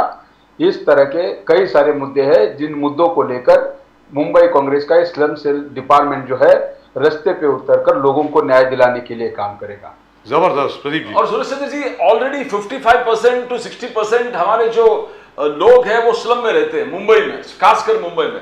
और हमको याद है बजाज साहब हमेशा बोलते रहते हैं 2009 में और उससे पहले भी आपने पूरे मुंबई स्वीप किए थे। कांग्रेस ने हर असेंबली सीट, हर एमपी सीट यहाँ के आपने लिए थे अपने पास। तो एक वक्त आ चुका कि पूरे महाराष्ट्र में आपको कुछ कर दिखाना है तो मुंबई से आपको शुरुआत करना पड़ेगा। और ये स्लम सेल जो है लोगों को घर दिलाने के लिए, लोगों को अपना हक दिलाने के लिए, अपने जो छत है, जो मोदी साहब बोलते हैं कि छत सबको, तो आप एक बहुत रिस्पॉन्सिबल पोर्शन है, आप इनको जागरूक कर पाए तो आप आधा काम कांग्रेस के कर पाओगे और कांग्रेस को जबरदस्त रिजल्ट होगा 2024 में। सुरेश चंद्र जी। बिल्कुल बिल्कुल प्रदीप जी, आपने सही कहा है, क्योंकि मुंबई ये कांग्रेस का गढ़ रहा है और सालों साल मुंबई ने यहाँ से मतलब बड़ी ताकत के साथ लोगों का काम भी किया है और लोगों ने कांग्रेस को भर भर के प्रेम दिया है। एक समय ऐसा था कि मुंबई के सारी लोकसभा सीटों पर कांग्रेस के उम्मीदवार जीता करते थे। तो वक्त आ गया है कि फिर से मुंबई के घर घर में जाके, स्लम में जाके लोगों की जो मुश्किलें हैं उसको समझ लेके उस मुश्किलों को, उन सवालों को सुलझाने के लिए लोगों के साथ आंदोलन किया जाए। सरकार की जो इन स्लम ड्वेलर्स के बारे में जो गलत नीति है उस गलत नीति के ऊपर आवाज उठा के लोगों के मन में एक विश्वास निर्माण करने का काम हम लोग करेंगे। आपने देखा होगा कि मुंबई में कई सारे ऐसे स्लम्स एरियाज हैं जहां पर बिल्डरों ने 10, 12, 15 साल पहले लोगों के साथ एग्रीमेंट किया है, लोगों को ट्रांजिट में शिफ्ट किया है, लेकिन 10-10, 12-12 साल पूरा होने के बाद भी आज भी वो स्लम डेवलपर्स को उनके हक का घर मिला नहीं है। ऐसे लोगों को उनका अधिकार दिलाने के लिए, उनका मकान दिलाने के लिए, उनका घर दिलाने के लिए कांग्रेस का स्लम सेल डिपार्टमेंट रास्ते पे उतरकर आंदोलन करेगा और सरकार की ये जो गलत नीति है उसके खिलाफ भी डटकर सामना करेगा। सर जी, सुरेश चंद्रराजन जी। हाँ प्रदीप जी, आप कुछ बोल रहे थे। कांग्रेस मल्लिकार्जुन खड़गे, राहुल गांधी जी कह रहे हैं कि ये 10 साल जो है, जो बीजेपी कह रहा है कि डेकेड ऑफ ट्रांसफॉर्मेशन, ये 10 साल में हमने पूरे देश को ट्रांसफॉर्म किया, बीजेपी का कहना है। राहुल गांधी जी का कहना कि ये 10 साल अन्याय काल था, अन्याय हो गया है, लोगों में अन्याय का एक वातावरण है और लोगों के हक के लिए राहुल गांधी जी ये जोड़ो यात्रा शुरू कर दिया है। बार बार राहुल गांधी जी ये बोल रहे हैं कि अन्याय हुआ 10 साल, चाहे वो महिला हो, महिला शोषित हो गए हैं, जो ट्राइबल है ट्राइबल के खिलाफ अन्याय हुआ है, जो गरीब है किसान है उनके खिलाफ अन्याय। तो ये संघर्ष यात्रा से क्या 53 से 272 प्लस हो जाएगा सुरेश चंद्र जी, ये संघर्ष जो राहुल गांधी जी कर रहे हैं? देखो सर, ये जो कैलकुलेशन जो फिगर आप गिना रहे हैं ना, हाँ, ये फिगर मतलब 250 हो गए, 300 हो गया, 400 हो गए, एक अलग बात है। लेकिन पीएम नरेंद्र मोदी जी ने अमृत काल के सुनहरे सपने इस देशवासियों को दिखाए थे। लेकिन पूरा देश देख रहा है, देश का आम आदमी देख रहा है कि पिछले 10 साल में लोगों को अन्याय ही अन्याय भुगतना पड़ा है। और आपने देखा होगा कि भारत जोड़ो के माध्यम से राहुल गांधी जी की ये जो यात्रा निकली है, और उस यात्रा में जो हमारे जो स्तंभ है या जो 5 मुख्य उसके आधारशिल है, उसमें क्या है कि हमारा न्याय की लड़ाई के 5 जो स्तंभ है, उसमें युवाओं को न्याय, भागीदारी न्याय, नारी न्याय, किसान न्याय और श्रमिक न्याय, ये जो हमारे फाउंडेशन है इस यात्रा के, इन सारे मुद्दों को लेकर हम भारत जोड़ो यात्रा के माध्यम में देश के सामने एक सुनहरा अवसर है ऐसा समझते हैं। और इस भारत जोड़ो यात्रा के माध्यम से हम इन 5 मुद्दों को लेकर और कई सारे आम आदमी के जिंदगी के सारे सवाल लेकर देश के सामने उजागर करने का काम करेंगे। लेकिन ये तो बताएं सुरेश चंद्र राजन जी, भारत जोड़ो यात्रा, लेकिन नीतीश कुमार जी तो टूट गए, वो जुड़े नहीं है सर आपके साथ। भारत जोड़ो यात्रा के बावजूद कांग्रेस तो जोड़ने का काम करती है सर, नीतीश कुमार जी तो टूट के चले गए, ये क्या हो रहा है? ये नीतीश कुमार, राजू जी, नीतीश कुमार का आप भूतकाल देखोगे या नीतीश कुमार का नेचर देखोगे तो नीतीश कुमार के रग रग में इस तरह का दल बदलू या पलटू की जो भूमिका है वो बसी हुई है। ये नीतीश कुमार वही नेता है जिन्होंने कहा था कि मर जाना कबूल है, उनके साथ जाना कबूल नहीं है, ये अच्छी तरह से जान लीजिए। ये देश के और बिहार की जनता को इन्होंने एक ऐसा स्टेटमेंट करके बताया था। और उसके आगे जाके इस देश के गृह मंत्री, भारतीय जनता पार्टी के कद्दावर नेता अमित शाह जी ने कहा था कि मैं बिहार की जनता को स्पष्ट कर देना चाहता हूं कि नीतीश कुमार के लिए भाजपा के दरवाजे हमेशा के लिए बंद हो चुके हैं। लेकिन आज सिचुएशन क्या है sir?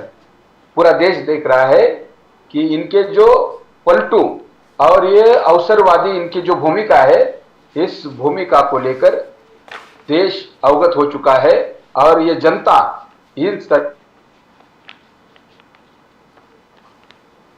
Is he getting a call? Is Mr. Sureshchandra Rajan getting a call or is he? He's calling the time. All right. So we have been told it's a network issue. We But could see that. Suresh Chandra ji sir बोल रहे हैं कि but you know somewhere you need to find reasons within yourself. आप कह रहे हैं कि ममता बाहर गई, नीतीश कुमार चले गए, केजरीवाल मान नहीं रहा है, And even as far as Mr. Akhilesh, कुछ और बोल रहे हैं, and even as far as Pradeep ji, even as far as Akhilesh Yadav ji is concerned, he himself is not very happy with the way Congress is behaving, even though he keeps saying कि हम India alliance में हैं। लेकिन जहाँ तक के seat sharing का प्रश्न है, he is not very happy. He says दो सीट ले लीजिए, एक अमेठी की सीट और एक रायबरेली की सीट, और क्या है आपके पास? Sir, I think the whole thing is clear. Congress had focused that हम let us focus on ourselves. That's right. अब कहाँ इनके पीछे घूमते रहेंगे सीट एडजस्टमेंट के लिए? जो होगा वो, and they have done, as you said, they have done the right thing. They have done the right thing. These are all your votes. Mamata Banerjee is your vote. So YSR is your vote actually. KCR is your vote. Sharad Pawar is your vote. आप जिधर जाओ ये सब, ये टुकड़े आप ही के generals थे ना, ये आप ही के जागीरदार थे, ये सब अपने खुद के जागीर लेके बैठ गए। तो it is better from your own. The Congress was like the Mughal Empire. Yes. And when the Mughal Empire became weak, Awadh separated, exactly. Bengal separated, That's what exactly happened. the Deccan separated, yes, yes. Rajasthan के ऊपर आपका control रहा नहीं। बिल्कुल sir. In fact उनके बारे में ये कहा जाता था, जो एम्परर शाह आलम थे, कि भाई शाह आलम की जो जागीर है, कहते सल्तनत शाह आलम या दिल्ली ता पालम, मतलब शाह आलम की जो सल्तनत है वो लाल किले से लेकर दिल्ली से लेकर के सिर्फ पालम एयरपोर्ट तक है, जहां पर पालम है, बस वही है। अब वहीं पर आप सिमट कर रह गए हैं। तो आपको बढ़ाना पड़ेगा। और उसमें अगर बीजेपी जीतती है, वैसे भी बीजेपी जीतने वाली है प्रदीप जी, मेरा तो ये कहना है। कांग्रेस को तो ये कैलकुलेट करना चाहिए ना, वैसे भी भारतीय जनता पार्टी जीतने वाली है, भारतीय जनता पार्टी को जीतने से कोई रोक नहीं सकता है, तो फिर आप क्या करेंगे? आप अपनी पार्टी को बढ़ाइए, कोई हारता है तो हारे। आखिरकार प्रदीप जी आप देखें, किसी के मन में क्या कोई दया भाव थी कांग्रेस के लिए? एग्जैक्टली। कि कांग्रेस जब हार रही थी, आपके सामने लोगों ने अपने अपने कैंडिडेट खड़े किए और कैंडिडेट खड़े करके आपको हरवाया। तो I think the Congress, as you rightly said, should focus only on itself. उसमें from 54 if they are able to reach anyway between 90 to 100, I think it will be fantastic. 90 से 100 तक अगर वो पहुंच जाते हैं, I think it will be fantastic for them, and they should then plan for 2029. जी Pradeep ji. And exactly, you need to mobilize your जी। people. That is what exactly Rahul Gandhi is doing. जी। No, he thought इनके साथ बैठ के seat arrangement करके कुछ होने वाला नहीं है, because wherever they are powerful, they are saying you got no seats here. आप बात 300 सीट लड़ी है, हम उसमें सपोर्ट करेंगे। और जब ममता बनर्जी कह रहे हैं कि you fight 300 seats, we are going to support you. Except Bengal, where is her base? और अगर ममता बनर्जी बाहर जाकर के सपोर्ट नहीं भी करती हैं, तो क्या उखाड़ लेंगी? क्या exactly. क्या कर लेंगे आप? So, अगर मध्य प्रदेश में कांग्रेस अकेली लड़ती है और वहां पर आकर के टीएमसी उनका साथ नहीं देती है, तो आपके कितने वोट है वहां पे? 1 2 3, मतलब 3 वोट भी आ जाए तो बहुत बड़ी बात है, आपके कैंडिडेट को मिल जाए तो। मतलब ये क्या है? स्टैलिन कहां पर है? Where is he? Only in Tamil Nadu. Outside Tamil Nadu, and there he wants to fight maximum. I mean, वो तो है ही। So, as you said, it is the best thing to mobilize your own forces, mobilize your entire party, get them on board, mix around with them, which is rightfully doing Rahul Gandhi. अपने गाड़ी लेके बस में घूम रहे हैं, लोगों के बीच में बैठ रहे हैं। और सबसे बड़ी बात क्या है प्रदीप जी, मेरी समझ में जो आ रहा है, do we have mister Suresh Chandra Rajan back? आ गए कि नहीं आ गए भाई? कोई है क्या? आ गए? हाँ, सुरेश चंद्र राजन जी, आप नीतीश कुमार जी के भजन गा रहे थे, बड़े उनकी तारीफ कर रहे थे, जरा बताइए, बोलिए सर। वो 18 साल तक राज कर चुके हैं सर बिहार में, 18 साल तक मुख्यमंत्री रहे, जिसमें से सिर्फ 3 साल आपके साथ रहे, 15 साल वो बीजेपी के साथ रहे। और बजाज साहब, हम लोग चर्चा कर रहे थे कि बिहार में ऐसा है कि किसको भी वोट दो बनेगा नीतीश कुमार, यही चल रहा है, किसको भी वोट दो नीतीश कुमार सीएम बनेगा, नीतीश कुमार जी बन जाएंगे मुख्यमंत्री। जैसे बाकी स्टेट में वोट जिस मर्जी को जाए, जीतेगी बीजेपी। जी बताएं। मैं वही तो बोल रहा था सर, नीतीश कुमार एक अवसरवादी नेता है जो सत्ता के लिए उनके जो सिद्धांत है, उनकी जो विचारधारा है, ये साइड में रख के केवल अपना खुर्ची बचाने के लिए लोगों के साथ गठ। जी, I think we have lost him again. Have we lost him again? I think we have lost mister Suresh Chandra Rajan again, unless he is getting a call. उनको टेलीफोन आ रहा है कि we have lost his network. अच्छा, वो बाहर हैं। अच्छा। लेकिन प्रदीप जी, आपकी बात बिल्कुल ठीक है, अपनी पार्टी को आप बढ़ाइए। Exactly. किसी का नुकसान होता है तो होता रहे, उसमें क्या है? आपका नुकसान किया है? इतना ज्यादा लोगों ने आपको 44 सीटों पर आके खड़ा कर दिया, उसके बाद बड़ी मुश्किल से आप 54 सीट पर आए, उसमें से भी एक सीट चले गई, एक स्वर्गवासी हो गए आपके आदरणीय सामान्य लोकसभा के मेंबर ऑफ पार्लियामेंट जो थे। अभी आपके पास 53 सीटें, 53 से आपका ये टारगेट होना चाहिए कि 150 तक हम लोग कैसे आए। 150 तक आप आ नहीं पाएंगे, 100 तक अगर मैं समझता हूं Pradeep ji, if the Congress is actually able to reach a 3-figure mark, it will be a huge victory for them. It will be a huge victory. Even the Congress does not know how huge it will be. I know this will sound very disappointing to people, but that's the way it works. When you are working yourself up from the ground level up, even 100 seats is huge, is absolutely huge. And these 100 seats, I think, are going to come at the expense of the so-called India Alliance partners. That's what I think. That's what they fear also. That's what they fear. That the more the Congress goes, it's not going to affect the BJP. It's going to affect the regional parties, because the regional parties are jagirdars of the same Congress. So you're going to revive yourself. The Congress revives itself. It is at the cost of the regional parties like Mamata Banerjee. All the breakaway KCR, factions. YSR. All the breakaway factions of the Congress. बिल्कुल sir, बिल्कुल। और यहाँ पर प्रदीप जी एक चीज अपने दर्शकों को याद दिलाना बहुत जरूरी है साहब। 3 स्टेट में, 4 स्टेट, 5 स्टेट में इलेक्शन हुई थी। 3 स्टेट में कांग्रेस हारी। किस में? राजस्थान, मध्य प्रदेश, छत्तीसगढ़ में। तीनों स्टेट में जो कांग्रेस हारी है ना, वहां पे सबसे ज्यादा खुशी इंडिया अलायंस के पार्टनर्स में थी। भारतीय जनता पार्टी में इतनी खुशी नहीं थी, क्योंकि मान लीजिए अगर कांग्रेस 4 स्टेट जीत जाती, हे महाप्रभु, फिर तो कांग्रेस को कंट्रोल करना, उन पर नियंत्रण करना, फिर नीतीश बाबू सोचते भी नहीं भारतीय जनता पार्टी की तरफ जाना। अगर ये 4 स्टेट कांग्रेस के पाले में चले जाते, अगर मान लीजिए राजस्थान जीत जाते, मैं कहता हूं 2 भी स्टेट चले जाते, और if they had won in Rajasthan, if they had won in Madhya Pradesh, there is no way Mr. Nitish Kumar would have left the alliance that he was in right now and would have gone with the NDA. There would have been, I mean, there was not a chance that he would have done that. But it is because he perceived the Congress to be weak, he perceived the Congress to be not at all decisive, and he perceived a certain arrogance about the Congress. He said, fine, let's go back. Let's go back to where my political future is assured. क्योंकि प्रदीप जी सबसे बड़ी बात यहां पर यह है, आपको याद होगा जेडीयू में हर जगह पर बगावत हो रही थी, लोग उनको छोड़ के जा रहे थे, उनके जो प्रेसिडेंट थे उन्होंने रिजाइन कर दिया था, उनको सीधा साधा लग रहा था कि ये सब छोड़ करके बीजेपी के पास जा रहे हैं. That's why he decided, well thank you very much. अब बहाना, वो सर कन्वीनर ना कन्वीनर उसका तो बहाना है. Who wants to be the convener of a losing proposition? India Alliance is a losing proposition. Let's be very clear. They're not going to probably thought he will be declared the prime minister candidate on Sapna, because a weak Congress and a disunited front, they would put off, spur up a candidate that is like somebody like Nitish Kumar. Sapne dekhe nahi. Nitish Kumar is very lucky that he was not declared the prime ministerial face of the India Alliance.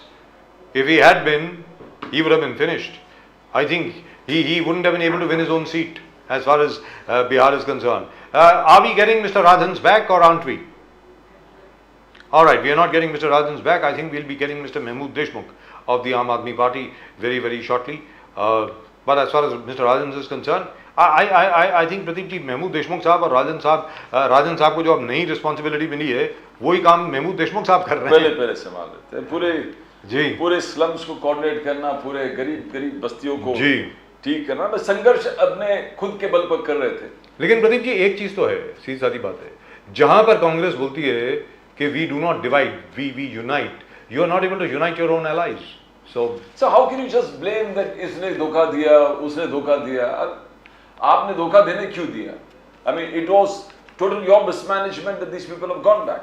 Now when Rahul Gandhi said 68% is what we are targeting, this is anti-Modi votes and I am going to consolidate all the 68%.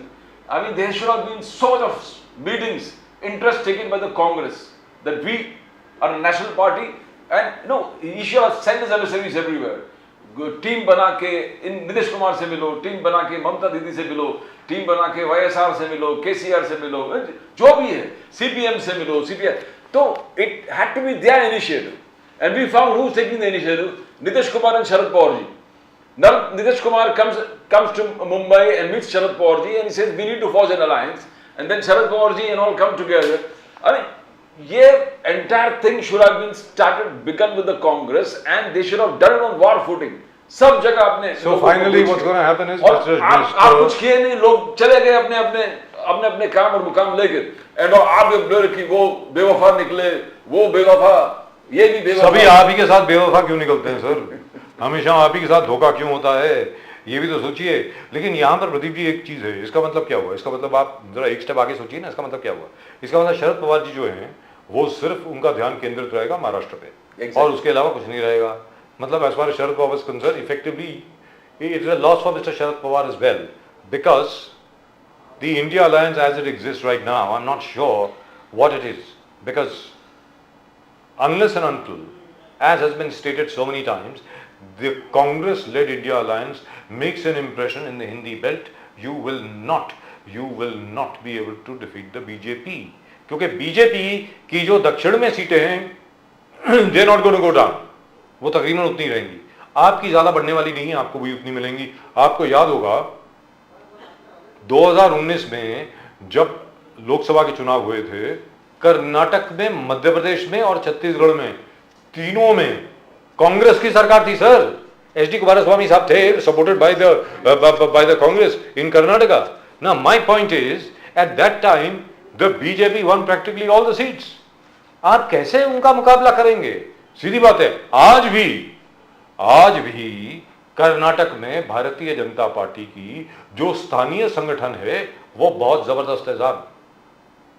आपका स्थानीय संगठन कैसा है? Must be very good, all thanks to mister D K. Shiv Kumar and mister Siddaramaiah. But what about your organisation in Uttar Pradesh? Uttar Pradesh में जो आपका संगठन है आज की तारीख में वो ना के बराबर है प्रदीप जी। यूपी में where is the Congress? The Congress right now has its presence in Kerala and Punjab. In Kerala, there is no BJP. In Punjab, there is no BJP. So That's it. अब ठीक है हिमाचल में है, but you know These are very small states. small state and Even Punjab is a very small state. They only has 10 seats. Yes, yes. So 10 सीटों के लिए आप कितना लड़ लेंगे? बिल्कुल। How many resources do you want to, isolate only for a small state like Punjab or for Himachal Pradesh? What?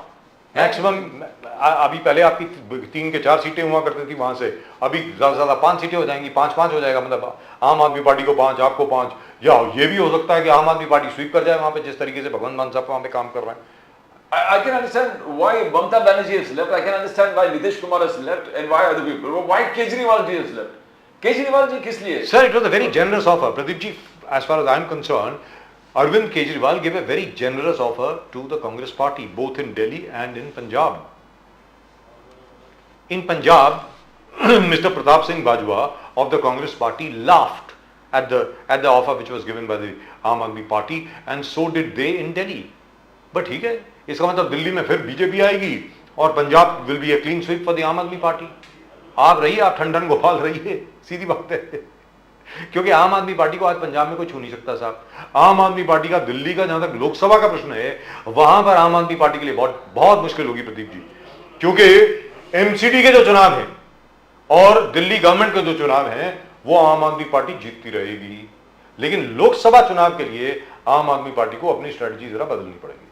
खैर फिलहाल फ्रॉम द आम आदमी party in Mumbai, a man who has worked tirelessly for the slums, यहाँ के जितने झोपड़पट्टी वासी हैं, जितने गरीब गुरबा लोग हैं, उनके लिए जिस शख्स ने जबरदस्त तरीके से काम किया है वो इस वक्त हमारे साथ हैं महमूद देशमुख साहब। महमूद देशमुख साहब नमस्कार। नमस्कार। नमस्कार सर, नमस्कार। तो इसके नमस्कार। इसके पहले आपको आवाज आ रही है सर? जी सर जी। हाँ महमूद देशमुख साहब, इसके पहले कि हम लोग मुंबई की बात करें कि मुंबई में किस तरीके से प्रीति शर्मा मेनन जी के नेतृत्व में आप सब लोग बहुत जबरदस्त काम कर रहे हैं, मानना पड़ेगा। मतलब इंडिया अलायंस तो अब खत्म हो गई ना, मतलब तकरीबन जिस तरीके से नीतीश कुमार जी चले गए, ममता बनर्जी ने भी कर दिया कि भाई टाटा कर दिया, और दिल्ली में मैं ये समझता हूं कि आम आदमी पार्टी ने मतलब इतनी दिलेरी दिखाई कांग्रेस को ऑफर देने के लिए और कांग्रेस ने मना कर दिया। मुझे लगता है कांग्रेस तो खैर पता नहीं क्या जाती है, मुझे मालूम नहीं है, ये तो आप बताएंगे, आप पहले कांग्रेस में हुआ करते थे। महमूद देशमुख साहब बताएं। जी देखिए, ऐसा है कि नीतीश कुमार के जाने से इंडिया अलायंस खत्म हो गया, ये कहना मतलब एक मतलब जोक है। ऐसी कोई बात नहीं है कि नीतीश कुमार चले गए तो उन्होंने अपनी खुद की क्रेडिबिलिटी खत्म कर ली है। अब ऐसा है कि जो लोग एक जो सेक्युलर जो फोर्सेस जो थी उनके साथ में जो सेक्युलर वोट है वो नीतीश कुमार पे भरोसा करेगा क्या? कल तक एनडीए के साथ थे, फिर वो यहाँ पे आरजेडी के साथ आ गए, फिर वापस बीजेपी के साथ जा रहे हैं, तो उन्होंने अपना खुद का अस्तित्व खत्म कर लिया। उस पर क्वेश्चन मार्क लगाया नीतीश कुमार जी ने। तो मैं नहीं समझता हूँ कि उससे कोई असर पड़ेगा, क्योंकि अभी चुनाव सामने है। देखिए कि अभी एक महीने के बाद हो सकता है कि मार्च के फर्स्ट वीक में नोटिफिकेशन आ जाएगा इलेक्शन का, आचार संहिता लग जाएगी, और उसके सामने सामने अगर ये खेल हो रहा है, ये सारा देश देख रहा है कि भारतीय जनता पार्टी के लोग जो है सत्ता हासिल करने के लिए किसी भी हद तक गिर सकते हैं, कुछ भी कर सकते हैं, और उसी का एक हिस्सा है ये जो नीतीश कुमार को उन्होंने ब्लैकमेल करके अपने साथ फिर से मिला लिया। तो मैं नहीं समझता हूं कि उसका कोई असर होगा और इंडिया अलायंस के ऊपर कोई नुकसान होगा। तो और ये आने वाले कल में आपको दिखाई देगा। रही बात ममता बनर्जी की, तो मेरे जानकारी में शायद ममता बनर्जी का ये कहना है, उनको एक कॉन्फिडेंस है कि मैं मेरे बलबूते पे वहां पर सीट निकाल सकती हूँ, और कांग्रेस का ये इशू है, वो कांग्रेस उसके ऊपर उनके साथ में बातचीत कर रही है, डायलॉग्स उनके चालू है, हो सकता है उसमें रास्ता निकलेगा। लेकिन सिर्फ नीतीश कुमार के जाने से अगर आप ये सोचेंगे कि बहुत कुछ बदल हो जाएगा, तो ऐसी कोई बदलाव की कोई बात नहीं है, कोई फर्क नहीं पड़ने वाला, मैं समझता हूँ। मगर केजरीवाल जी भी मान तो नहीं रहे, केजरीवाल जी भी प्रेशर कर रहे हैं, जहां दिल्ली और पंजाब में सीट शेयरिंग वाली बात है, वहां आप में और कांग्रेस में डिस्प्यूट है, देयर इज अ डिस्प्यूट।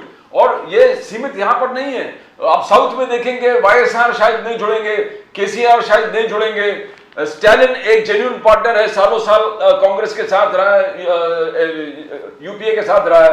बाकी आप भी तो प्रेशर ही कर रहे हैं, आम आदमी पार्टी केजरीवाल जी भी तो दबाव ही डाल रहे कांग्रेस पे। तो ये अगर अलायंस होता, बिकॉज अभी तक सीट शेयरिंग तो हुआ नहीं, अब तक 2 महीने 3 महीने कभी इलेक्शन डिक्लेयर होगा। नहीं, देखिए ऐसा है, अभी आपने केसीआर का नाम लिया, आपने वाईएसआर का नाम लिया, तो ये कभी भी मतलब इंडिया अलायंस का या कांग्रेस के साथ में नहीं रहे, ये तो ये एनडीए के साथ में रहे हुए लोग हैं। फिर साउथ में है किधर? साउथ में क्या प्रेजेंस है फिर स्टालिन को छोड़ के? देखिए साउथ में स्टालिन है, अब कर्नाटक में भी तो कांग्रेस मजबूत है, कर्नाटक में है, साउथ में भारतीय जनता पार्टी कहाँ है ये आप बताइए ना सर। साउथ में, पूरे साउथ में बीजेपी कहीं नहीं है, बल्कि अभी तेलंगाना कांग्रेस के पास आ गया हुआ है। एक तरीके से वहां पे तो साउथ में तो एनडीए कहीं भी नजर नहीं आता है। मगर क्या आपको लग रहा है वाईएसआर केसीआर जब बोल रहे हैं आपके साथ नहीं है, तो किसके साथ है फिर? वो तो बीजेपी के साथ ही जाएंगे। हाँ तो जाने दीजिए ना सर, कोई फर्क नहीं पड़ता। देखिए कैसा है, इंडिया अलायंस में वो पहले से नहीं थे, तो अब उनसे उम्मीद क्या करेंगे, वो जहां है वहीं पे रहेंगे। जब केसीआर तेलंगाना के चीफ मिनिस्टर थे, अब तो नहीं है, जब तब थे तब कुछ नहीं हुआ, तो अब क्या होगा? तो उससे कोई फर्क नहीं पड़ता। आम आदमी पार्टी क्या कांग्रेस के साथ, मगर जिस प्रकार से केजरीवाल जी का बातचीत है कांग्रेस को लेकर, उसे नहीं लग रहा कि ये गठबंधन के रास्ते पे जा रहे हैं? नहीं, ऐसी कोई बात नहीं है। देखिए हर पार्टी अपने अपने लेवल पे बार्गेनिंग करती है ना। अभी से आप इस मतलब आप जजमेंट मत लीजिए कि मतलब ये अलायंस नहीं होगा या केजरीवाल जी साथ नहीं देंगे। देखिए पंजाब में हमने हमारे बलबूते पे सत्ता लाई है ना, 92 93 सीट्स हमारे वहां पे है। हमारा काम है, पंजाब में हमारा काम बोल रहा है, तो हमारी तो कोशिश ये रहेगी कि भाई हम हमारे बलबूते पे चुनाव लड़ ले। जहाँ पे कांग्रेस मजबूत है वहां कांग्रेस क्या हमको मतलब सीट शेयर में मतलब पार्टनर बनाएगी क्या? नहीं बनाना चाहेगी। तो ये कांग्रेस को भी समझने की जरूरत है जहां जिसकी ताकत है। देखिए एक फार्मूला ये तय हुआ था कि भाई जिसकी जहां ताकत है उसको वहां पे इंपॉर्टेंस मिलना चाहिए। तो हमारा पंजाब और दिल्ली में हमारी अपनी ताकत है। दिल्ली में हम 3 बार के मतलब सत्ता में, हम 3 बार में सत्ता में आए हुए लोग हैं। पंजाब में हमने अपने बलबूते पे सत्ता बनाई हुई है। तो जहां वहीं पे हम मांग रहे हैं ना कि भाई यहाँ हमारी ताकत है, तो यहाँ पे हम हमारे बलबूते पे लड़ेंगे। बल्कि कांग्रेस ने बड़ा दिल करके ये कहना चाहिए कि भाई ठीक है, पंजाब और दिल्ली में आप आगे बढ़िए, हम आपके साथ हैं। अगर ममता जी मतलब वेस्ट बंगाल में कहती है तो इन्होंने कहना चाहिए कि आप वहां आगे बढ़िए, हम आपके साथ हैं। ये कांग्रेस को सोचने की जरूरत है सर। जी दुरुस्त बात है। सोचेंगे कब? वक्त का है, अब वक्त का है सोचने का। 2 महीने में चुनाव है। अब राहुल गांधी जी के भारत जोड़ो यात्रा, ज्यादा वक्त लगेगा उसी में, और उसी में कांग्रेस अपने मोबिलाइज करके कंसोलिडेट कर रहे हैं पोजीशन। मगर हम लोग बजाज साहब हम लोग चाहते हैं कि 53 से लेके जो थोड़ा बहुत है आप 270 तक पहुंचे, तो ये अच्छा फाइट हो जाता, बीजेपी को अच्छा फाइट हो जाता। मगर हम भी देख रहे हैं, सब लोग देख रहे हैं, पूरे पब्लिक देख रहे हैं, पूरे जितने ये पॉलिटिकल ऑब्जर्वर्स है वो देख रहे हैं कि कोई संघर्ष नजर नहीं आ रहा। 53 से लेके 270 तक हम लोग कितने भी जोड़े और जुड़ नहीं रहा है फिगर। नहीं, मुझे आप बताइए सर, सुनिए प्रदीप जी। हाँ। आप मुझे बताइए दिल्ली में भारतीय जनता पार्टी की सीट बढ़ेगी या घटेगी? उतनी आएंगी गुजरात के अंदर, दिल्ली में उतनी आएंगी, जितनी पहले आई थी उतनी आएंगी। यानी लोकसभा की सारी सीटें बीजेपी को जाएंगी सर। बीजेपी सारी सीटें जीतेगी सर, मेरा अनुमान है। ये आपका अनुमान है? अनुमान है सर, क्योंकि आम आदमी पार्टी और कांग्रेस का अगर समझौता नहीं होता तो आप दोनों एक दूसरे के वोट काटेंगे। अगर आपका समझौता हो जाता है तो फिर कोई बात बनती है। हमारा समझौता होगा, मैं आपकी जानकारी के लिए बता रहा हूं, हमारा समझौता होगा। दिल्ली में 7 सीट हम जीतेंगे, हरियाणा में भी हम जीतेंगे, पंजाब में भी हम जीतेंगे। और मैं आपको बता रहा हूं हमारा लॉस कहीं नहीं है। आज बीजेपी गुजरात में लॉस होगी, बीजेपी राजस्थान में लॉस होगी, बीजेपी को मध्य प्रदेश में लॉस होगा। माइनस तो इनका होना है, क्योंकि जो इन्होंने 100 एंड लास्ट टाइम जो है 25 के 25 सीट जीत गए गुजरात में, राजस्थान में 26 जीत गए। तो आज ऐसा है कि यहाँ पे बढ़ने, सीट तो बढ़नी नहीं है इनकी, बल्कि कम होगी। और सर पिछले हमारा जो साल, है, पिछली इंडिया बार जब अलायंस चुनाव में- हुए, एक सेकंड, पिछली बार जब चुनाव हुए 2019 में, भारतीय जनता पार्टी सातों की सातों सीटें जीती दिल्ली में। भारतीय जनता पार्टी को 56.9% वोट मिले, यानी तकरीबन 57% मिले। कांग्रेस को 22.5% मिले और आम आदमी पार्टी यानी आपको 18.1% मिले। अगर हम कहते हैं कि उतने ही अगर वोट वैसे के वैसे भी रहे तो भी आप भारतीय जनता पार्टी से आगे नहीं निकलते। फिर भी आप जो हैं तकरीबन 44% पर ही रहते हैं। भारतीय जनता पार्टी को 57% वोट मिले सर पिछली बार दिल्ली में। तो ऐसा अगर आप कहा, साथ तो में भी ये- आ जाएं, अगर आप लोग साथ में भी आ जाएं तो भी आप बीजेपी का वोट परसेंटेज पिछली बार जो मिला था उसको क्रॉस नहीं करते। सर बताएं। ऐसा है, 2019 के बाद में बहुत सारा मतलब ब्रिज के नीचे से पानी बह गया है। उसके बाद ही हमने एमसीडी उनसे खींच के ले लिया है। आज दिल्ली के अंदर 2019 के मुकाबले में दिल्ली में हम काफी मजबूत हुए हैं। एमसीडी के माध्यम से भी बहुत ज्यादा अच्छा हम काम कर रहे हैं। आपकी जानकारी के लिए बता रहा हूँ, 10,000 का मतलब हम लोग वहां पे मतलब आईसीयू बेड ये करने जा रहे हैं। 16,000 आईसीयू बेड मतलब बनेंगे, है ना, मतलब हॉस्पिटल्स बनने जा रहे हैं। आज इंडिया के अंदर सबसे ज्यादा अगर किसी प्रदेश में अगर काम अच्छा हो रहा होगा तो वो दिल्ली में। तो आप 2019 को 2024 से कंपेयर मत कीजिए। मैं ये दावे के साथ कहता हूं कि अगर आज की तारीख में 19 का मसला अलग था और आज 2024 के अंदर आप देखेंगे कि आम आदमी पार्टी की पॉपुलैरिटी बढ़ गई है। और मुझे उम्मीद है अगर कांग्रेस अगर साथ में आती है तो बहुत अच्छी बात है, हम साथ उनके साथ सीट हम जीतेंगे। सर जहां तक के दिल्ली की असेंबली इलेक्शंस और एमसीडी का प्रश्न है, वहां पर कोई भी आम आदमी पार्टी का हाथ नहीं पकड़ सकता।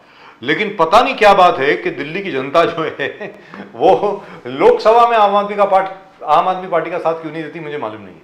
पंजाब में देगी। नहीं सर, अभी बदलाव आएगा ना, अब बदलाव आएगा। चलिए, आपको हमारी शुभकामनाएं। आना चाहिए, बदलाव आना चाहिए साहब। देखिए, डेमोक्रेसी का मतलब ही बदलाव होता है, लोकतंत्र का मतलब ही बदलाव होता है। अगर बदलाव नहीं आएगा तो मतलब लोकतंत्र का कोई मतलब नहीं है, सीधी सादी बात है। नहीं, परिवर्तन संसार का नियम है जी, परिवर्तन संसार का नियम है। 2024 में लोग परिवर्तन करके दिखाएंगे जी। क्योंकि आपको पिछली बार 2020 में, देखिए साहब, 2019 में, प्रदीप जी सुनने वाली बात है, द आम आदमी party got just 18.1% of the vote in the Lok Sabha election. सिर्फ 18% वोट आए थे उनके, जिसमें भारतीय जनता पार्टी पूरे की पूरी सारी सीटें जीत गई थी साहब। Bharatiya Janata party one all the seats. तो मेरा यह कहना है कि उसी 2020 में वही आम आदमी पार्टी को 53.57% वोट मिले एंड दे वन 62 सीट्स एक साल के अंदर अंदर। मतलब they won 62 seats, BJP won 8। Congress को एक भी असेंबली सेगमेंट में जीत नहीं मिली। एक भी सीट नहीं है कांग्रेस की इस वक्त। भारतीय जनता पार्टी के 8 हैं। अब खैर आम आदमी पार्टी के साथ 61 रह गई हैं क्योंकि जैन साहब उस तरफ चले गए। हमारे जैन साहब जो हुआ करते थे, आज की तारीख में वो भारतीय जनता पार्टी के बहुत बड़े स्पोक्स पर्सन बन गए और सबसे ज़्यादा अटैक करते हैं अरविंद केजरीवाल की तरफ। तो ये आपको फॉर्मूला निकालना पड़ेगा कि भाई ये क्या बात है कि लोकल इलेक्शन में आप जीतते हैं, लोकसभा इलेक्शन में आप नहीं जीतते। ये आपको जरा सोचना पड़ेगा। दोनों बार हुआ है, और मैं इसलिए बोल रहा हूं ये क्योंकि ये दोनों बार हुआ है। इसके पहले भी 2015 में भी हुआ और 2020 में भी हुआ। महमूद साहब, नहीं ऐसा है ना, इसीलिए कह रहा हूँ कि 2020 के पहले एमसीडी हमारे पास नहीं थी। लोग ये कहते थे कि भाई 15 साल से एमसीडी में बीजेपी बैठी है तो एमसीडी आएगी, लेकिन एमसीडी भी हमने भारतीय जनता पार्टी के हाथ से खींच लिया है। लोगों ने काम देखा है, लोग काम देख रहे हैं। और अब जब असेंबली में लोग काम देख रहे हैं, विधानसभा का काम देख रहे हैं, राज्य सरकार का काम देख रहे हैं, कारपोरेशन का जब काम देख रहे हैं, तो जाहिर सी बात है लोग ये देखेंगे और सोचेंगे और लोकसभा में भी आम आदमी पार्टी के उम्मीदवारों को जिताने की कोशिश करेंगे, जिताने का काम। तो अभी मुंबई का क्या सर, ये बताएं। अभी मुंबई में आते हैं वापस, अपना शहर है, आपका भी, मेरा भी, प्रदीप जी का भी, हम सबका शहर है। हमारे ज्यादा दर्शक जो हैं, सबसे ज्यादा दर्शक जो हैं मुंबई के ही हैं। दिल्ली में भी हैं, थोड़े बहुत हैं इधर उधर, लेकिन मुंबई के दर्शक सबसे ज्यादा देखते हैं उनको। तो सर अभी मुंबई में कांग्रेस पार्टी ने एक नया स्लम सेल बनाया है, उसके सुरेश चंद्र राजन जी हैं, वो देख रहे हैं उसको। अब वो कहते हैं कि वो न्याय दिलवाएंगे सारे स्लम डवेलर्स को। वो कहते हैं कि पिछले 15 साल से 20 साल से उनको न्याय नहीं मिला, ये नहीं मिला, वो नहीं मिला। तो भाई मुझे तो जहाँ तक याद है कांग्रेस की सरकार थी यहाँ पे 1999 से लेकर के 2014 तक, तो वो 15 साल उनकी सरकार क्या कर रही थी ये तो आप बता सकते हैं सबसे ज़्यादा महमूद देशमुख साहब। तो क्या आपको लगता है कि कांग्रेस का जो क्या है वो स्लम सेल जो है वो न्याय दिलवाएगा स्लम डॉलर्स को? बजाज साहब, एक अच्छा मजाक है, जैसे अभी आप भी जानते हैं और मैंने तो कांग्रेस को नजदीक से मैंने भी देखा है। अरे आप थे वहीं पे, आपने देखा क्या है? आप तो उसके विक्टिम रहे हैं सर, आपके खिलाफ तो न जाने कितनी साजिश हुई है। बस आप इसके गवाह है जी। बरोबर है जी जी। तो कैसा है ना, पहली बात तो ये जो महाशय जो आए हैं स्लम सेल के अध्यक्ष बनकर, ये उन बातों से शायद अनजान होंगे। इनसे पहले ये कहिएगा कि ये जो स्लम डेवलपर्स की बात आप करते हो, न्याय दिलाने की बात करते हो, तो जुल्म करने वालों की भी जो फहरिस्त है ना वो पहले चेक कर लो, उसमें आपके ही लोग ज्यादा नजर आएंगे। आज मतलब कांग्रेस ने वाकई देखिए झोपड़पट्टी, ठीक है काम अच्छा हुआ है, मैंने कहा कई काम मतलब अच्छे भी हुए हैं, नहीं ऐसा नहीं है, लेकिन उजाड़ने का जो काम हुआ है या तकलीफ देने का काम हुआ है तो कौन कर रहा है? उनसे पूछिए ना, वो नहीं जानते क्या, या शायद अनजान होंगे। उनके ही लोगों ने मतलब लोगों को तकलीफ देने का काम किया है। आज हमारे बांद्रा ईस्ट विधानसभा की बात करता हूं, आज भारत नगर को उजाड़ने का काम किसने किया? कृपाशंकर सिंह पालक मंत्री थे, सुन रहे हैं सर? बोलिए। भारत नगर के रहवासी कन्वेंस मांग रहे थे। कृपाशंकर सिंह मतलब इस राज्य के उस वक्त पालक मंत्री थे, उनसे कहा गया था, लोगों ने कहा था कि भाई इस लैंड का कन्वेंस हमारे नाम कीजिए, जो भी चार्ज होगा, जो भी पैसा होगा, हम सब भरने के लिए तैयार हैं। नहीं किया उन्होंने। मुंबई बोर्ड का चेयरमैन बाबा सिद्दीकी रहा, नहीं किया। दत्त साहब आपके एमपी रहे, नहीं हुआ। आज वो दीवान के गले में डाल दिया इन लोगों ने, दीवान के मुंह में डाल दिया सब पूरा भारत नगर। उसका नतीजा आज ऐसा हुआ कि पूरा भारत नगर आज उजड़ रहा है। आज वहां पे अदानी लोगों को उजाड़ने पे लगा हुआ है। चूना भट्टी सांताक्रूज का किस्सा आप जानते ही होंगे। आज भी भारत नगर में लोग परेशान हाल है, इसकी देन है ये। तो ये जो कहते हैं कि भाई हम करेंगे, क्या करोगे भाई, जब सत्ता में थे तब तो नहीं किया लोगों ने। और ये शिकायत तो मैंने ऊपर भी कही दी थी। सुनिए, आज झोपड़ी धारक जो है जाता है, जब परेशान होता है तो किसके पास जाता है? वो किसी नेता के पास जाता है, वो विधायक के पास जाता है, या है ना? और वो विधायक पहले ही किसी बिल्डर के जेब में बैठ गया होता है, तो उसकी सुनवाई नहीं होती है। फिर वो पब्लिक की कोई सुनता नहीं है, तो पब्लिक जाए कहां पे? कोर्ट में जाने की उसकी ताकत नहीं होती है। तो गरीब आदमी तो ऐसे ही पीसा जा रहा है। लेकिन एक चीज है यहाँ पर हम लोगों ने खुद देखा है, प्रदीप जी और मैंने, ये हमारी पूरी नेशन नाउ चैनल में, कि आम आदमी पार्टी अग्रसर रही है तकरीबन हर जगह पे जहां पर लोगों को उजाड़ा गया है और उनको रिलीफ एंड रिहेबिलिटेशन नहीं मिला, जहां पर उनका पुनर्वसन नहीं हुआ है, वहां आप ही के लोग, एक तो आप हैं, बाकी अलग लोग हैं, हमारे पाठमुख साहब हैं, बाकी अलग अलग लोग हैं, सब लोगों ने पूरी जी जान से झोपड़पट्टी वासियों की सेवा करी है, वो तो मानना पड़ेगा। और अभी फिर धारावी का क्या स्थिति है सर, वो जरा बताएं अभी महमूद देशमुख साहब। धारावी तो देखिए, अभी आप भी जानते हैं धारावी के बारे में। वो अब अदानी तो सरकार के दामाद है, वो तो अपना काम करेंगे जी। अभी कांग्रेस शायद एक 4 तारीख को बड़ा मोर्चा, विशाल मोर्चा कुछ प्लान कर रहे हैं। आप तो पार्टनर ये हो इंडिया अलायंस का धारावी को लेकर। देखिए, हम तो विरोध करेंगे, जनता की लड़ाई लड़ेंगे। जनता अगर चाहती है, जनता को भी बाहर निकलना पड़ेगा। मेरा यही कहना है कि सिर्फ हमारे लड़ने से कुछ नहीं होगा। जिनकी लड़ाई है, उस धारावी के जो लोगों की लड़ाई है, उनको भी बाहर निकलना होगा। अगर वो बाहर आएंगे तो लड़ाई मतलब लड़ने के लिए आम आदमी पार्टी हो या कांग्रेस हो, इंडिया अलायंस के सभी पार्टनर मतलब लड़ने के लिए तैयार बैठे हैं।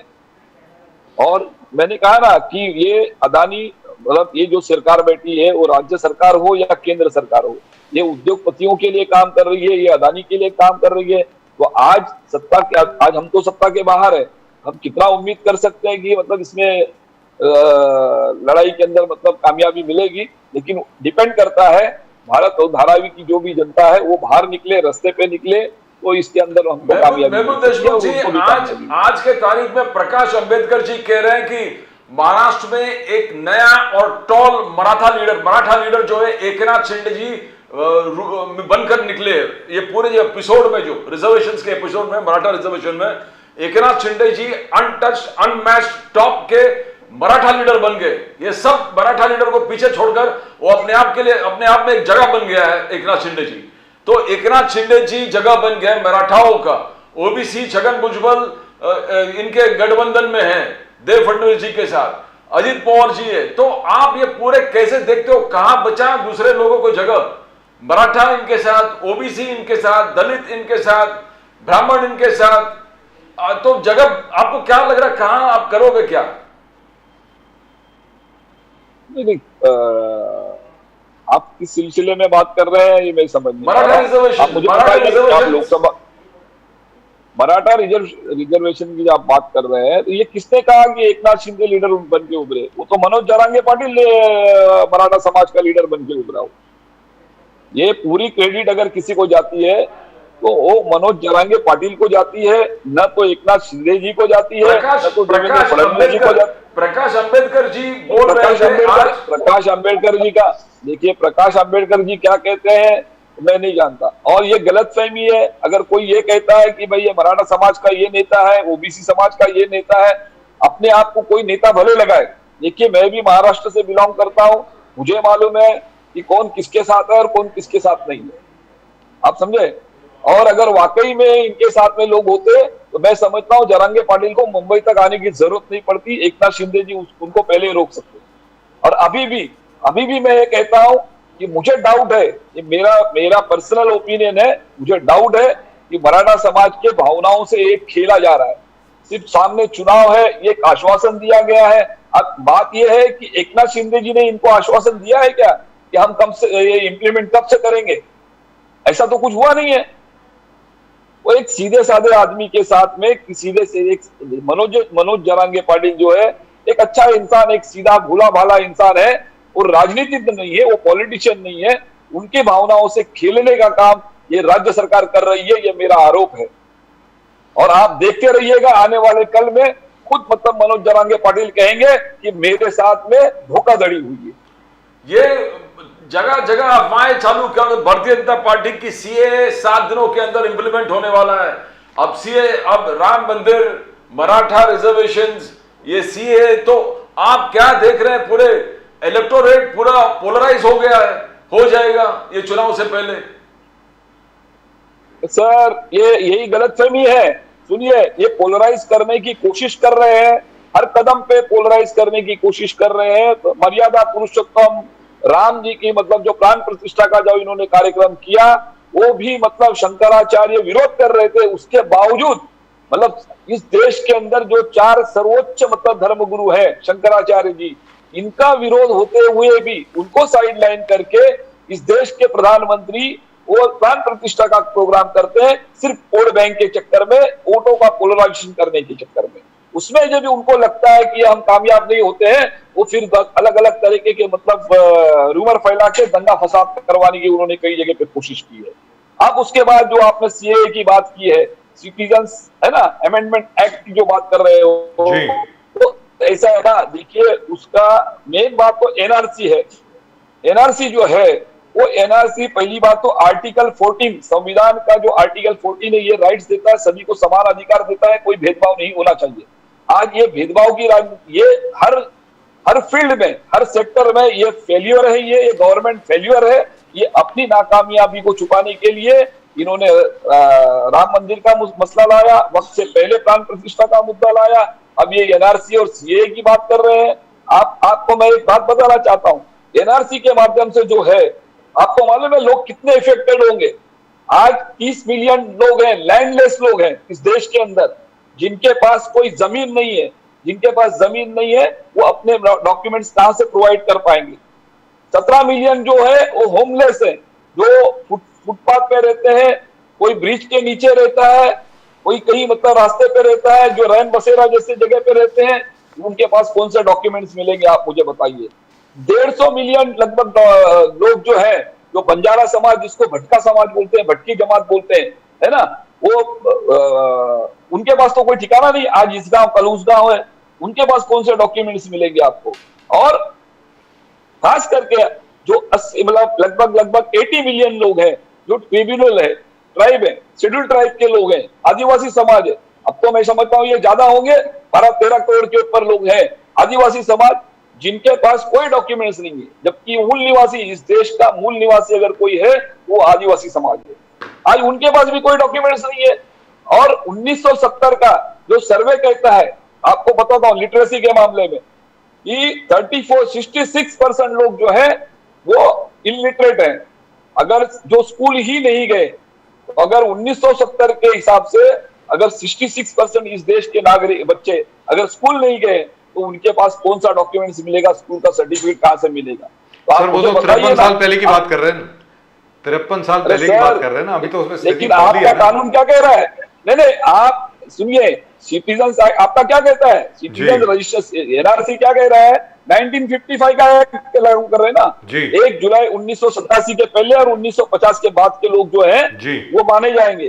तो ये तो आ रहा है ना 1970 के इसके अंदर सर्वे में। तो आप मुझे बताइए, इतने लोगों को बाहर रख के आप किस तरीके से मतलब एनआरसी लागू करेंगे? तो उनके डॉक्यूमेंट क्रिएट किए जाएंगे, उनके डॉक्यूमेंट बनाएंगे फिर, और क्या, क्योंकि हर एक के पास आधार कार्ड तो है ही। बनेंगे डॉक्यूमेंट। सर ऐसा है, देखिए गरीब आदमी पीसा जाएगा, यहाँ पे सिर्फ मुसलमान को तकलीफ होगी ऐसी कोई बात नहीं है। यहाँ पे हिंदू होगा, मुसलमान होगा, दलित होगा, ओबीसी होगा, आदिवासी होगा, ये सभी पीछे जाएंगे।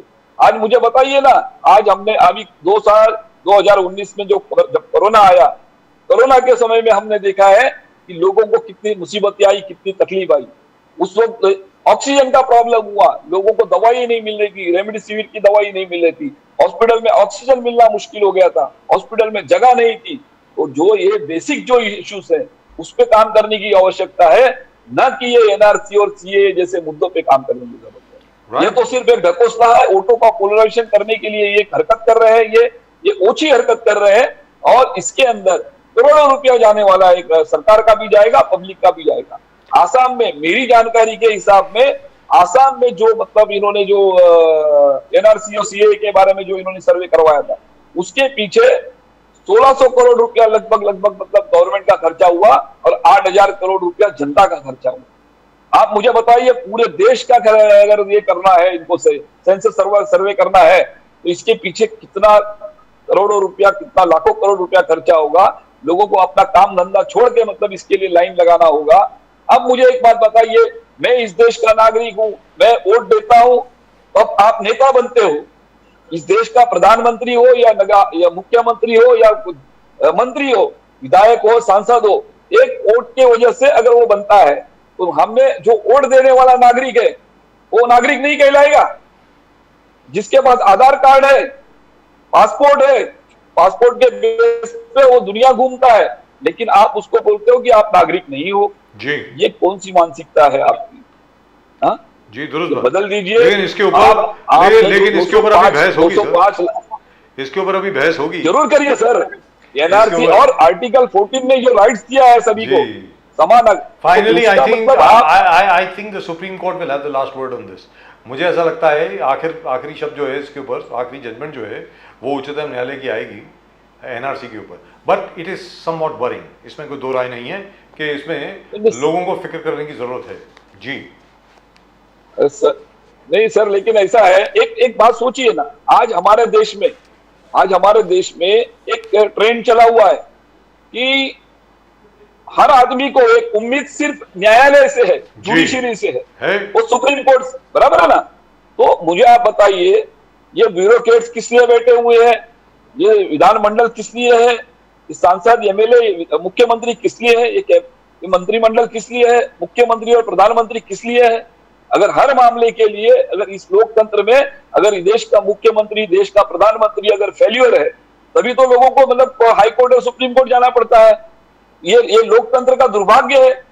यहाँ पे ब्यूरोक्रेट फेल्यूर है ना, पॉलिटिशियन फेल हो जाता है और आदमी को एक इस देश के सर्वसामान्य नागरिक को अगर इस देश में अगर उम्मीद है इंसाफ की तो सिर्फ और सिर्फ न्यायालय से है। ये मैं समझता हूं लोकतंत्र के लिए बहुत ही ज्यादा मतलब घातक है, लोकतंत्र के लिए खतरा है ये।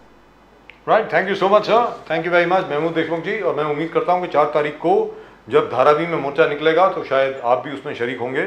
After all of you are part of the India alliance.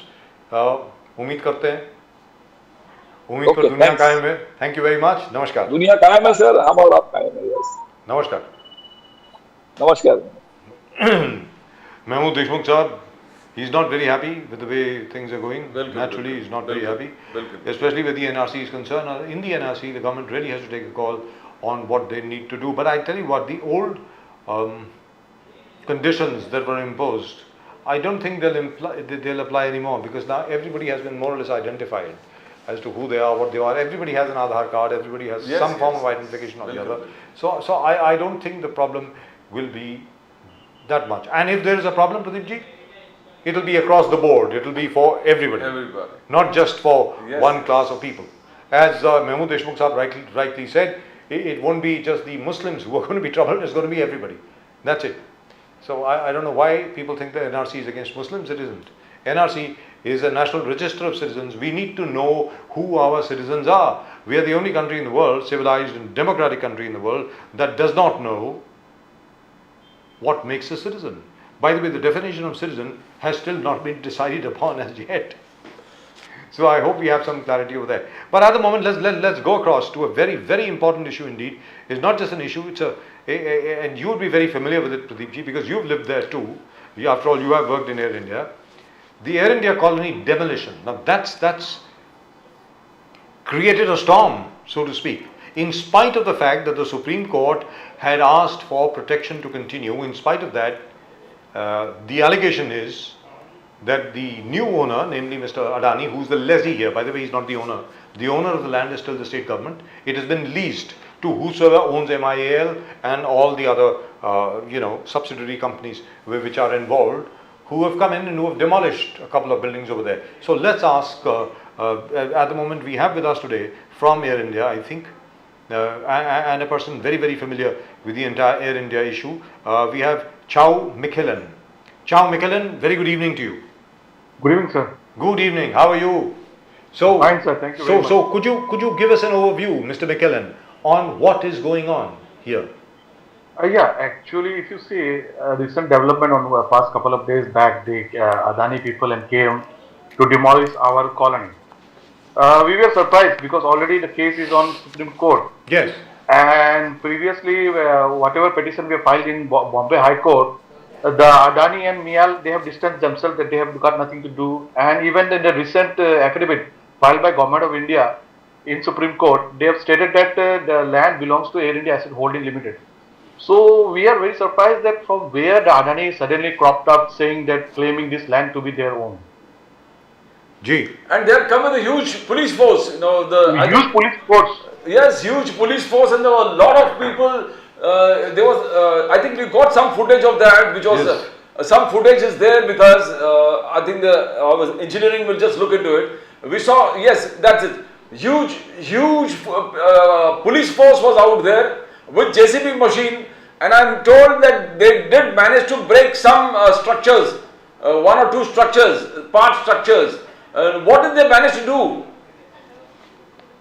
Yeah, they have suddenly they came and they started breaking. So our people then rushed to that side, and we staged dharna that if you have to break it, you break it over us only. And we are very surprised that despite, police, when they give you protection, when you have got a court order to demolish, you are a government official for demolition, or something means from the government side or the law agency side. Whereas there was no paperwork with them. They had no paperwork, no ministerial order, nothing was there. But then too, there were two full bus of police force who were protecting them. We were surprised that I don't know how come the police is protecting Adani. And one of the senior police officer, he was stating that you are obstructing government work. So we asked him that what government work? Is Adani a government? We don't know. Since when Adani became government, we are very surprised. And they were saying you are obstructing government work. If Adani is a government, maybe.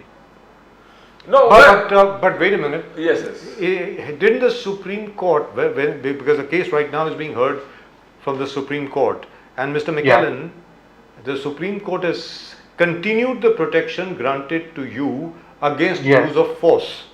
Yes. They have said everything has to be through the due process of law.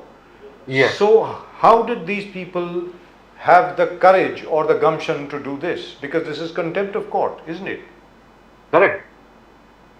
And that too with full police force they came. And initially when they came, our gate was locked. When we saw police, see, we are being a good citizen, we always respect a law enforcing agency. Then initially we let the police come inside. As soon as the police came inside, behind them all the Adani's machineries and all, they brought it inside. And it was like police was giving them full protection. And then Despite what happened? that, And then what happened? Despite that, then we asked them, we were talking with them, with the Adani people, with the senior police officer on one corner. Suddenly then there one machinery which was stationed near the building, it started breaking. Then suddenly when we saw that it was breaking that building, part of the building, then we all rushed there and we just get out that building, and then we said no, you cannot do like that. When we are having word, finish it word, show us the document, show us what paper you are having. If it is illegal, we don't have any problem. Illegally, don't do it. So They didn't have any paper. Mr. McKellen, they didn't have any paper. did they demolish any building in which people Yes. are still staying, or did they No. demolish only those buildings which are vacant? No, which was vacant. Okay. And No, did they have a paper? but- Did they show but- you any paper? No, no paper was there. And in that, what they have violated is that, see, as far as I am a layman, as far as I know, when you come for demolition, then the water supply should be cut off the building. Yes. Electricity should be cut off that building. But neither electricity was cut, neither water supply was cut. And adjacent to that building, people were staying in that one. Suppose when they are demolishing, suppose there is an electrical spark, fire comes out, there was no fire brigade also, fire tenders were also there. If fire comes, already in the main road, construction work is going on. Fire brigade will take time to reach. What about those people who are staying in the adjacent building? They didn't take any safety precaution also. No, we want to know, number one is, you don't have a court order. They said you need to have a court order. The due process of law has to be followed. Now the police accompanies them. Police accompanies them without any court order, knowing very well that this matter is in court and then we need to have a court order. So what are the documents on which did you ask the police on what documents they based themselves that they could come and protect Adani's demolition, which is absolutely illegal, because Adani says that we have touched those buildings which was totally vacant. Nobody was staying there. How far the truth in that? They didn't have any document. They were not able to show the document. That's why later on when we kept on arguing, then they had to leave the place, and they left the place by 8:30. Actually, as per rule, I think demolition can be carried before 6 o'clock in the evening only. But they were very reluctant. We had to argue them to the last. That, see, when you don't have, some senior officer also came, then we made him understand that until unless you have a valid document, you cannot do it like that. Bring us the document, get the document. If you have any document, we don't have any problem. Without document, our society member also cannot allow somebody to simply come and break it. So this police force was from the airport police station or from Wakola police station? Which police station? Wakola police station. Achha, Wakola police station, because this airport area, usually your colony comes under airport, that is Ville Parle, one police station is in the airport. Usually the police force is coming, that is jurisdiction there. That's again the mix up how the Wakola police station has come for demolition when the jurisdiction of this is airport police station.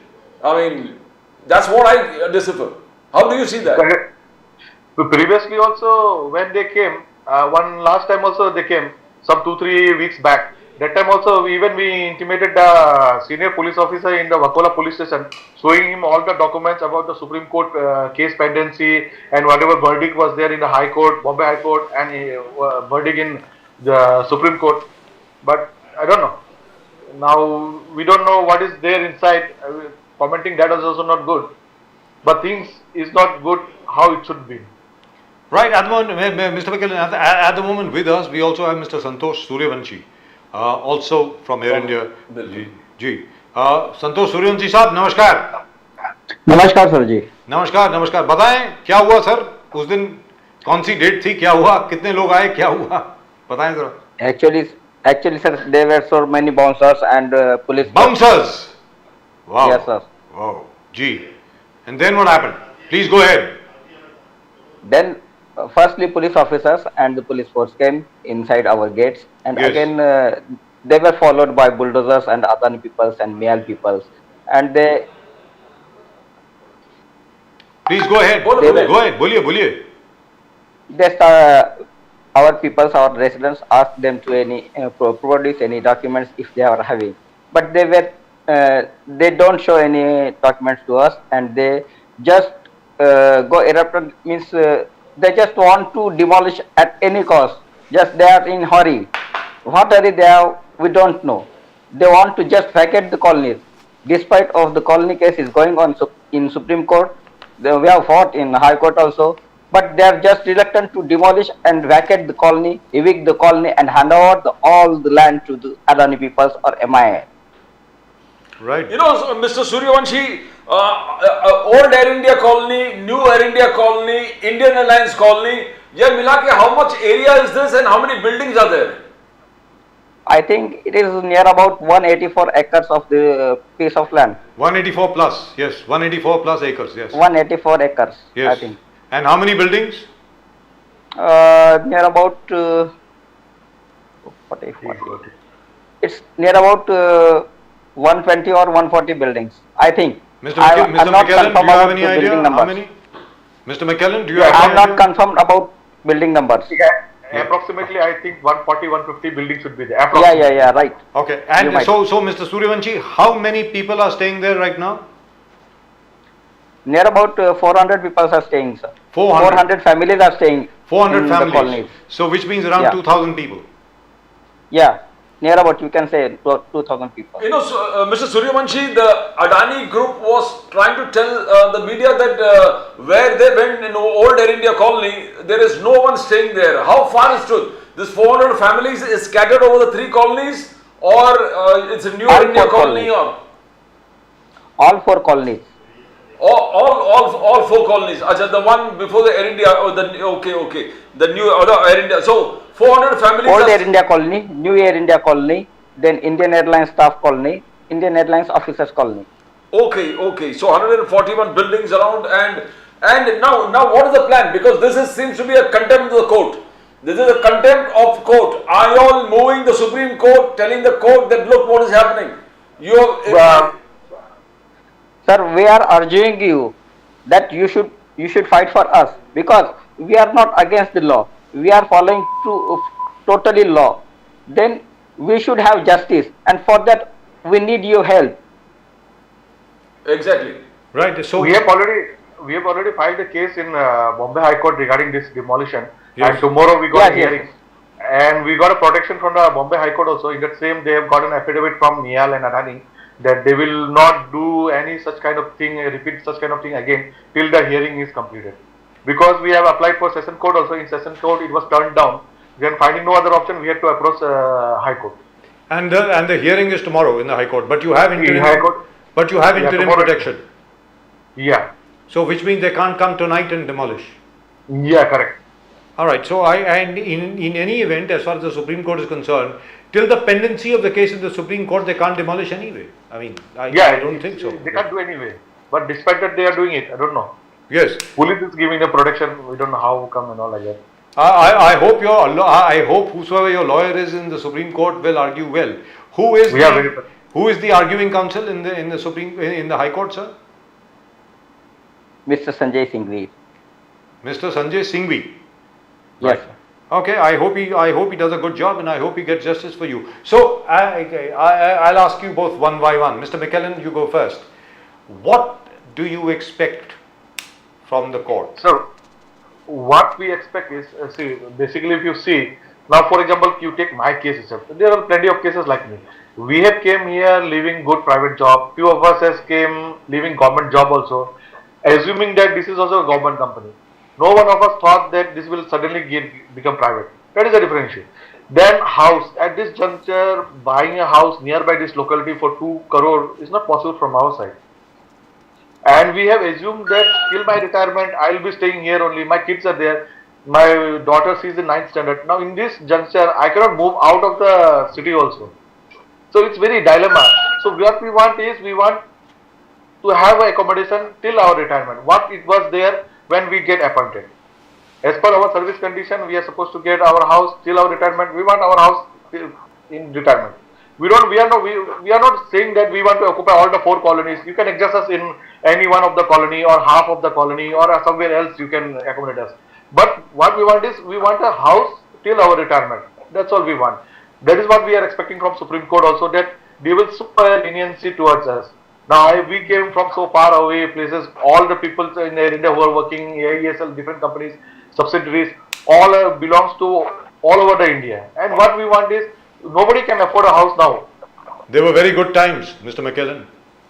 They were very, very good times for Air India and for Indian Airlines both. They were very good times.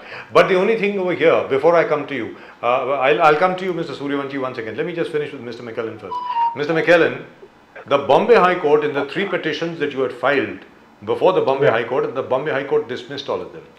The Bombay High Court said, accommodation is not part of your service benefits. That's what they said.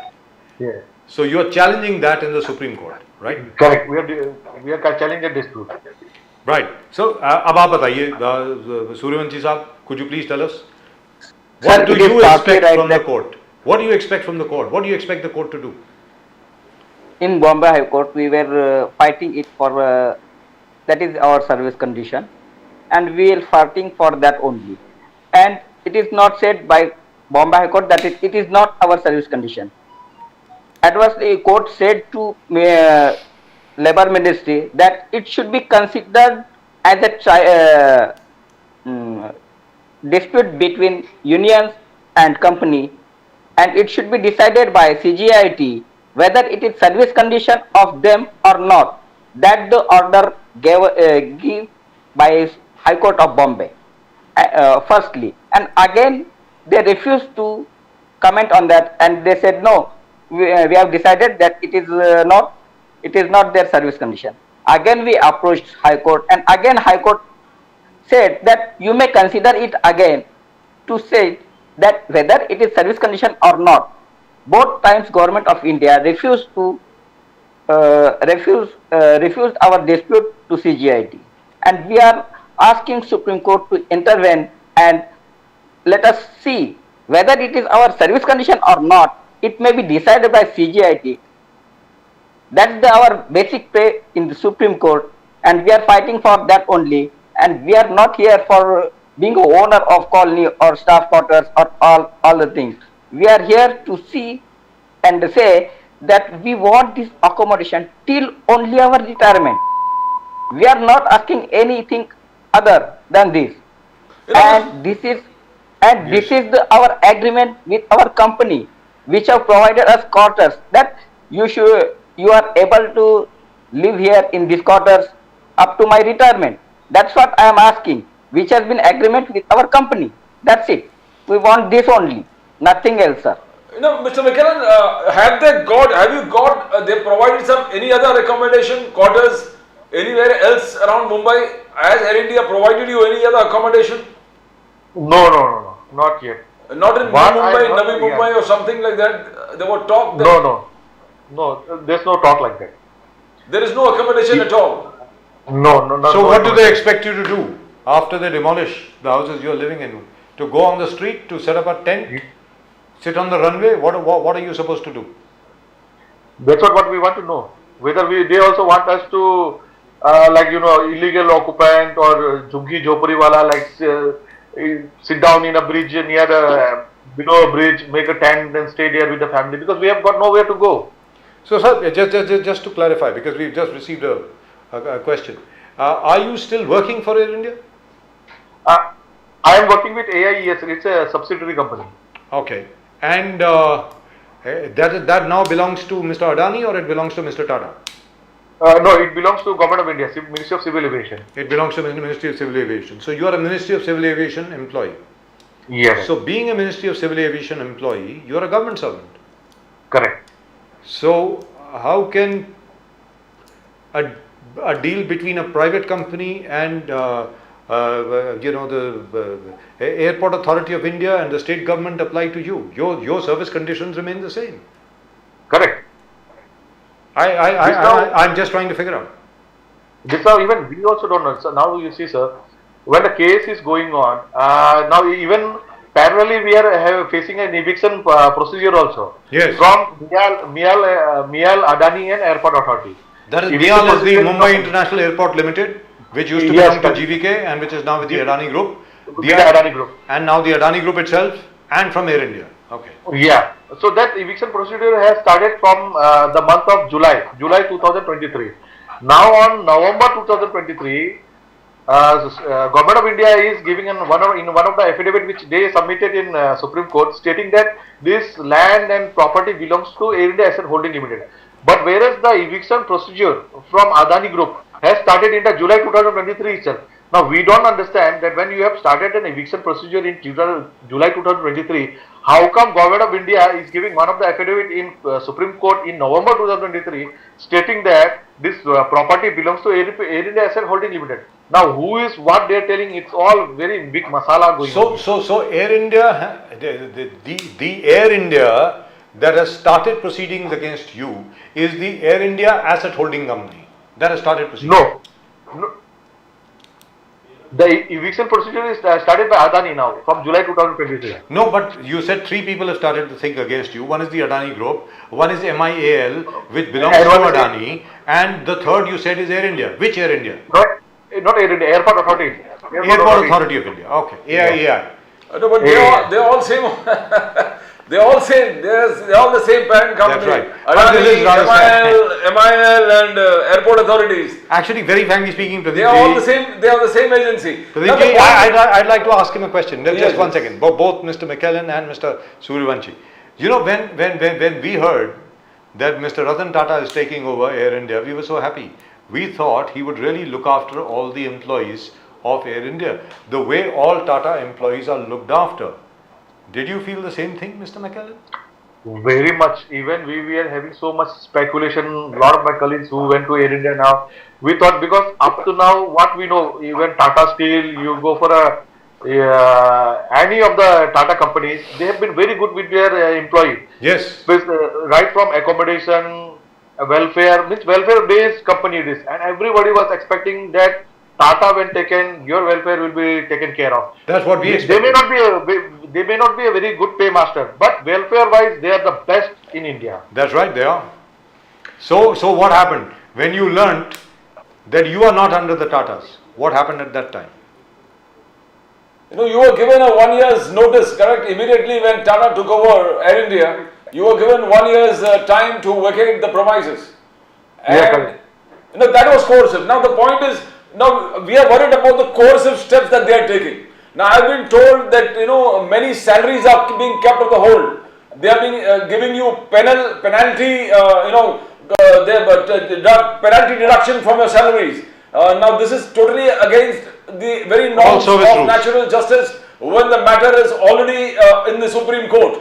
Now how much truth in that, Mr. Suryavanshi, that penal deductions are going on by huge amounts are being deducted from your salaries? Is it true?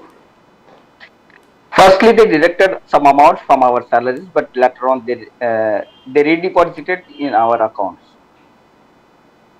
So now there's no coercive, payments, deductions, and all those kind of things. No, it is earlier when there was a merger of Air India and Indian Airlines, because of the pay structure difference and all like that, they have deducted our 25% of our salary, which later on, as soon as the disinvestment procedure was going on and it was about to finalize, and after the finalization, they paid that 25% salary cut deduction to all those who are not staying in the colony. They have held back that amount, and still we are not paid for that amount. So all the people who are staying in the Air India colonies, they have been penalized to the tune of 25%. Is that it? Yes, correct. Yes, correct. All right, everybody else has got it who is not staying in the Air India colony. So Yes. what happens now? Because the Supreme Court will take its time. I hope you win. I hope you get a favorable order in the Bombay High Court. But Mr. Suryavanshi, you didn't answer the question with regard to the Tatas. When you learn But that the actually- Tatas are not going to be your employers, Sir, what happened? actually, in 2011 itself, we were the part of Air India. Later on, we were transferred to AI Engineering Services Limited, which Okay. was not sold to Tatas. Right. And we are still the Government of India company or government PSC. So rightfully speaking, the government should be protecting you. Yeah, we are asking the same. Government should protect us. Because And both the gentlemen sitting in front of us are government when we employees. were transferred from Tata to from Air India to AI Engineering Services Limited, we were assured that all service conditions, my perks and pays will be protected. Now, where is that protection? I am going to ask. I mean, there's nothing. I think they have been divided, various parts, various subsidiaries have been created. Adani has been given the land. Now, what's interesting is, in case, what is the plan in this huge area that, around this 184 acres of land? Is it, what is Adani's plan? Is it the extension of the hangars, the, maintenance, or Adani is making a mall, Adani is making constructive commercial buildings? Do you have any idea? It may be commercial buildings or the Aero City like in Delhi. Aero City. Okay. Right. But in terms of expansion of the airport, he says that he needs it for the expansion of the airport. Mr. It is not known, sir.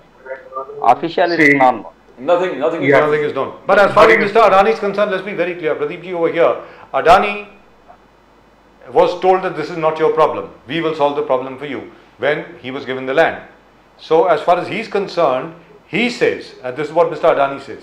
Mr. Adani says that I am well within my rights because I bought the land or I bought the lease on the land. Actually, the land doesn't belong to him. So he's a lessee. He says he got the lease on the land. So why shouldn't I be able to use that land? Now it's up to the government to decide what to do here. They have to provide Air India employees with alternative accommodation in the same area, or work out a deal with Adani and say, hey, listen, it will take another 10 years or 15 years before the people are allowed to vacate, or something to that effect. Do you think that's likely to happen, Mr. McKellen? Yeah, we do expect the same way. See, now what we practically, if you see, even illegal slum dwellers, when you are rehabilitating that slum dwellers, you are giving them certain houses. So even they are illegal. Although they are illegally staying in slums, they are provided accommodation. We are staying legally. Why can't we be provided? And still it is disputed that whether it is service condition, non-service condition, whatever it may be. But what we know as a layman, see, these are all legal terms and all like that. We don't know this much of legality. What we know is trusting, hoping the government of India, that this company belongs to government of India. We came here, we started a family, we have got kids. Now we will be on the street if we are thrown out of the house. What happens to the school there? There is a school out there. Yes. Is the school also going to be demolished? What is the plan for the school? Yeah, there are two schools are there. They have to demolish. If they are demolishing the colony, they have to demolish the school also. Oh God. So a lot of people all across Kalina are going to have to look for new schools for their children. Oh God. I hope you get a favorable order tomorrow. I hope you are given some more protection tomorrow till such time as the government decides. I hope they decide something which is absolutely in the favor of the number of families living over there. There are over 400 or 500 families living there. और 500 परिवार या 400 परिवार जो वहाँ पर रह रहे हैं, उनके लिए कुछ तो विकल्प सोचना पड़ेगा. As Mr. McKellen said right at the beginning of this discussion, that they don't mind being shifted to just one cluster of buildings and the rest Mr. Adani can do whatever he wants with it. So perhaps something like that could happen. I don't know whether or not you would be agreeable to that kind of a situation, or maybe something else in the same area. We don't know. Yeah. But let's see what happens in the Bombay High Court tomorrow. All the very, very best to you. All the very best to you. I hope all of you get a favorable order. Mr. Suryavanshi, Mr. McKellen, thank you very much for joining us. Thank you very much, sir. Namaskar. Thank you very much, sir. Well, that's a real pickle, Pradeep ji. Because I don't really blame Adani. Do you blame Adani? I don't really blame Adani because he's a businessman. No, forget it. I mean, housing is the basic things that you give for your employees. It's a giant organization. Air India is a giant organization. Yeah, that's not his organization. No, it's not his organization. This is a part of your perks that you give your employees. You have a colony, and your colony that has been for nearly 50 to 60 years out there in existence, and one day you say, I'm going to demolish and put the workers out. Now, I was under the impression that they will create a new township, a colony for Rightfully the employee workers. speaking, Bilkul. what the Air India companies which are owned by the government, I'm talking about the people who are here, what they should have done is they should have created a special purpose vehicle, had a deal with Mr. Adani, and they would have said, okay fine, this particular area is the one where these people are going to stay, and they'll stay for the next 15 years till all of them retire, and in the meantime you develop this area. It can be very easy. The solution actually is very, very easy. They don't require the entire land. They require maybe 10 or 15% of the land. You don't require anything else over there. After all, they are just 500 families. I mean, come on. The point is, Adani, the entire slums, right from Andheri, right from Ville Parle, Santa Cruz, Kurla, Sakinaka. Now this whole property is the airport area which belongs to Adani. Now the point is, among this, you got only this 184 buildings that you're 184 acres that you're talking about, and which had a colony, a proper colony. You can say a proper construction, regularized construction, which houses your employees. Now I'm worried about the future of the entire holistic arrangements you have for the employees. Now are you going to say that no institution going to have colonies for your employees? You're not going to have these kind of benefit for your employees? That's what they say. You have destroyed the entire system and sanctity that you built of creating an employee-employer relationship. So everything is gone. So Nothing it's of gone. that remains anymore. Pradeepji, it's gone. Let's be gone. very clear, it's gone. It's really gone. So I don't know where So we are heading. that's what is hurting. That is what is hurting. I don't really know where we are heading, because rightfully speaking, all these people who have been living over there and who have been provided accommodation, and they, by the way, joined Air India and Indian Airlines because they said that they would be given a house. That was the the biggest advantage. हम मुंबई आ रहे हैं और मुंबई के अंदर हमें घर मिल रहा है. मुंबई के अंदर घर मिलना साहब कितना मुश्किल है, सारी दुनिया को मालूम है. जब ये लोग अपनी अलग अलग जगह से छोड़ करके आए एयर इंडिया में, इंडियन एयरलाइंस में, इन सबको मालूम था कि सर्विस में इनको ये बेनिफिट मिल रहा है कि साहब हमें घर मिल रहा है, इसलिए छोड़ के आ रहे हैं. सैलरी कम ली लोगों ने, Pradeep ji, they took lower salaries but they stayed on in Air India. They are the loyal employees of Air India who did not leave for private concerns. And that's the reward of loyalty. Now, I'm worried about the future of the entire our working ecosystem. Are we going to, what are we looking at? The government, I mean the employer has no responsibility of providing even the basic things that was earlier offered to them. No, So- they are bereft of any of these responsibilities. So you will get only you will only get that kind of quality of employees. That's what is going to happen. People whom you really want, who have hell of a lot more to offer to your firm, will probably go somewhere else where these facilities are offered. Which is the reason why you have a huge brain drain in India. People are going abroad. You look at the Google complex, one of the reasons why people love working for Google is because both the chaps, both the founders of Google decided they would look after their employees come what may. Which is the reason why they are still there, which is why Google is Google. That's it. Now, maybe we could have learned something from there. We didn't. Larry Page and Sergey Brin, they said, anybody who works for Google shouldn't have to worry about a house, should not have to worry about where his next meal comes from, And look at Google today, and look at all the other major firms. Look at Apple. Once you join Apple, once you join a company like Apple, you don't have to bother about a house.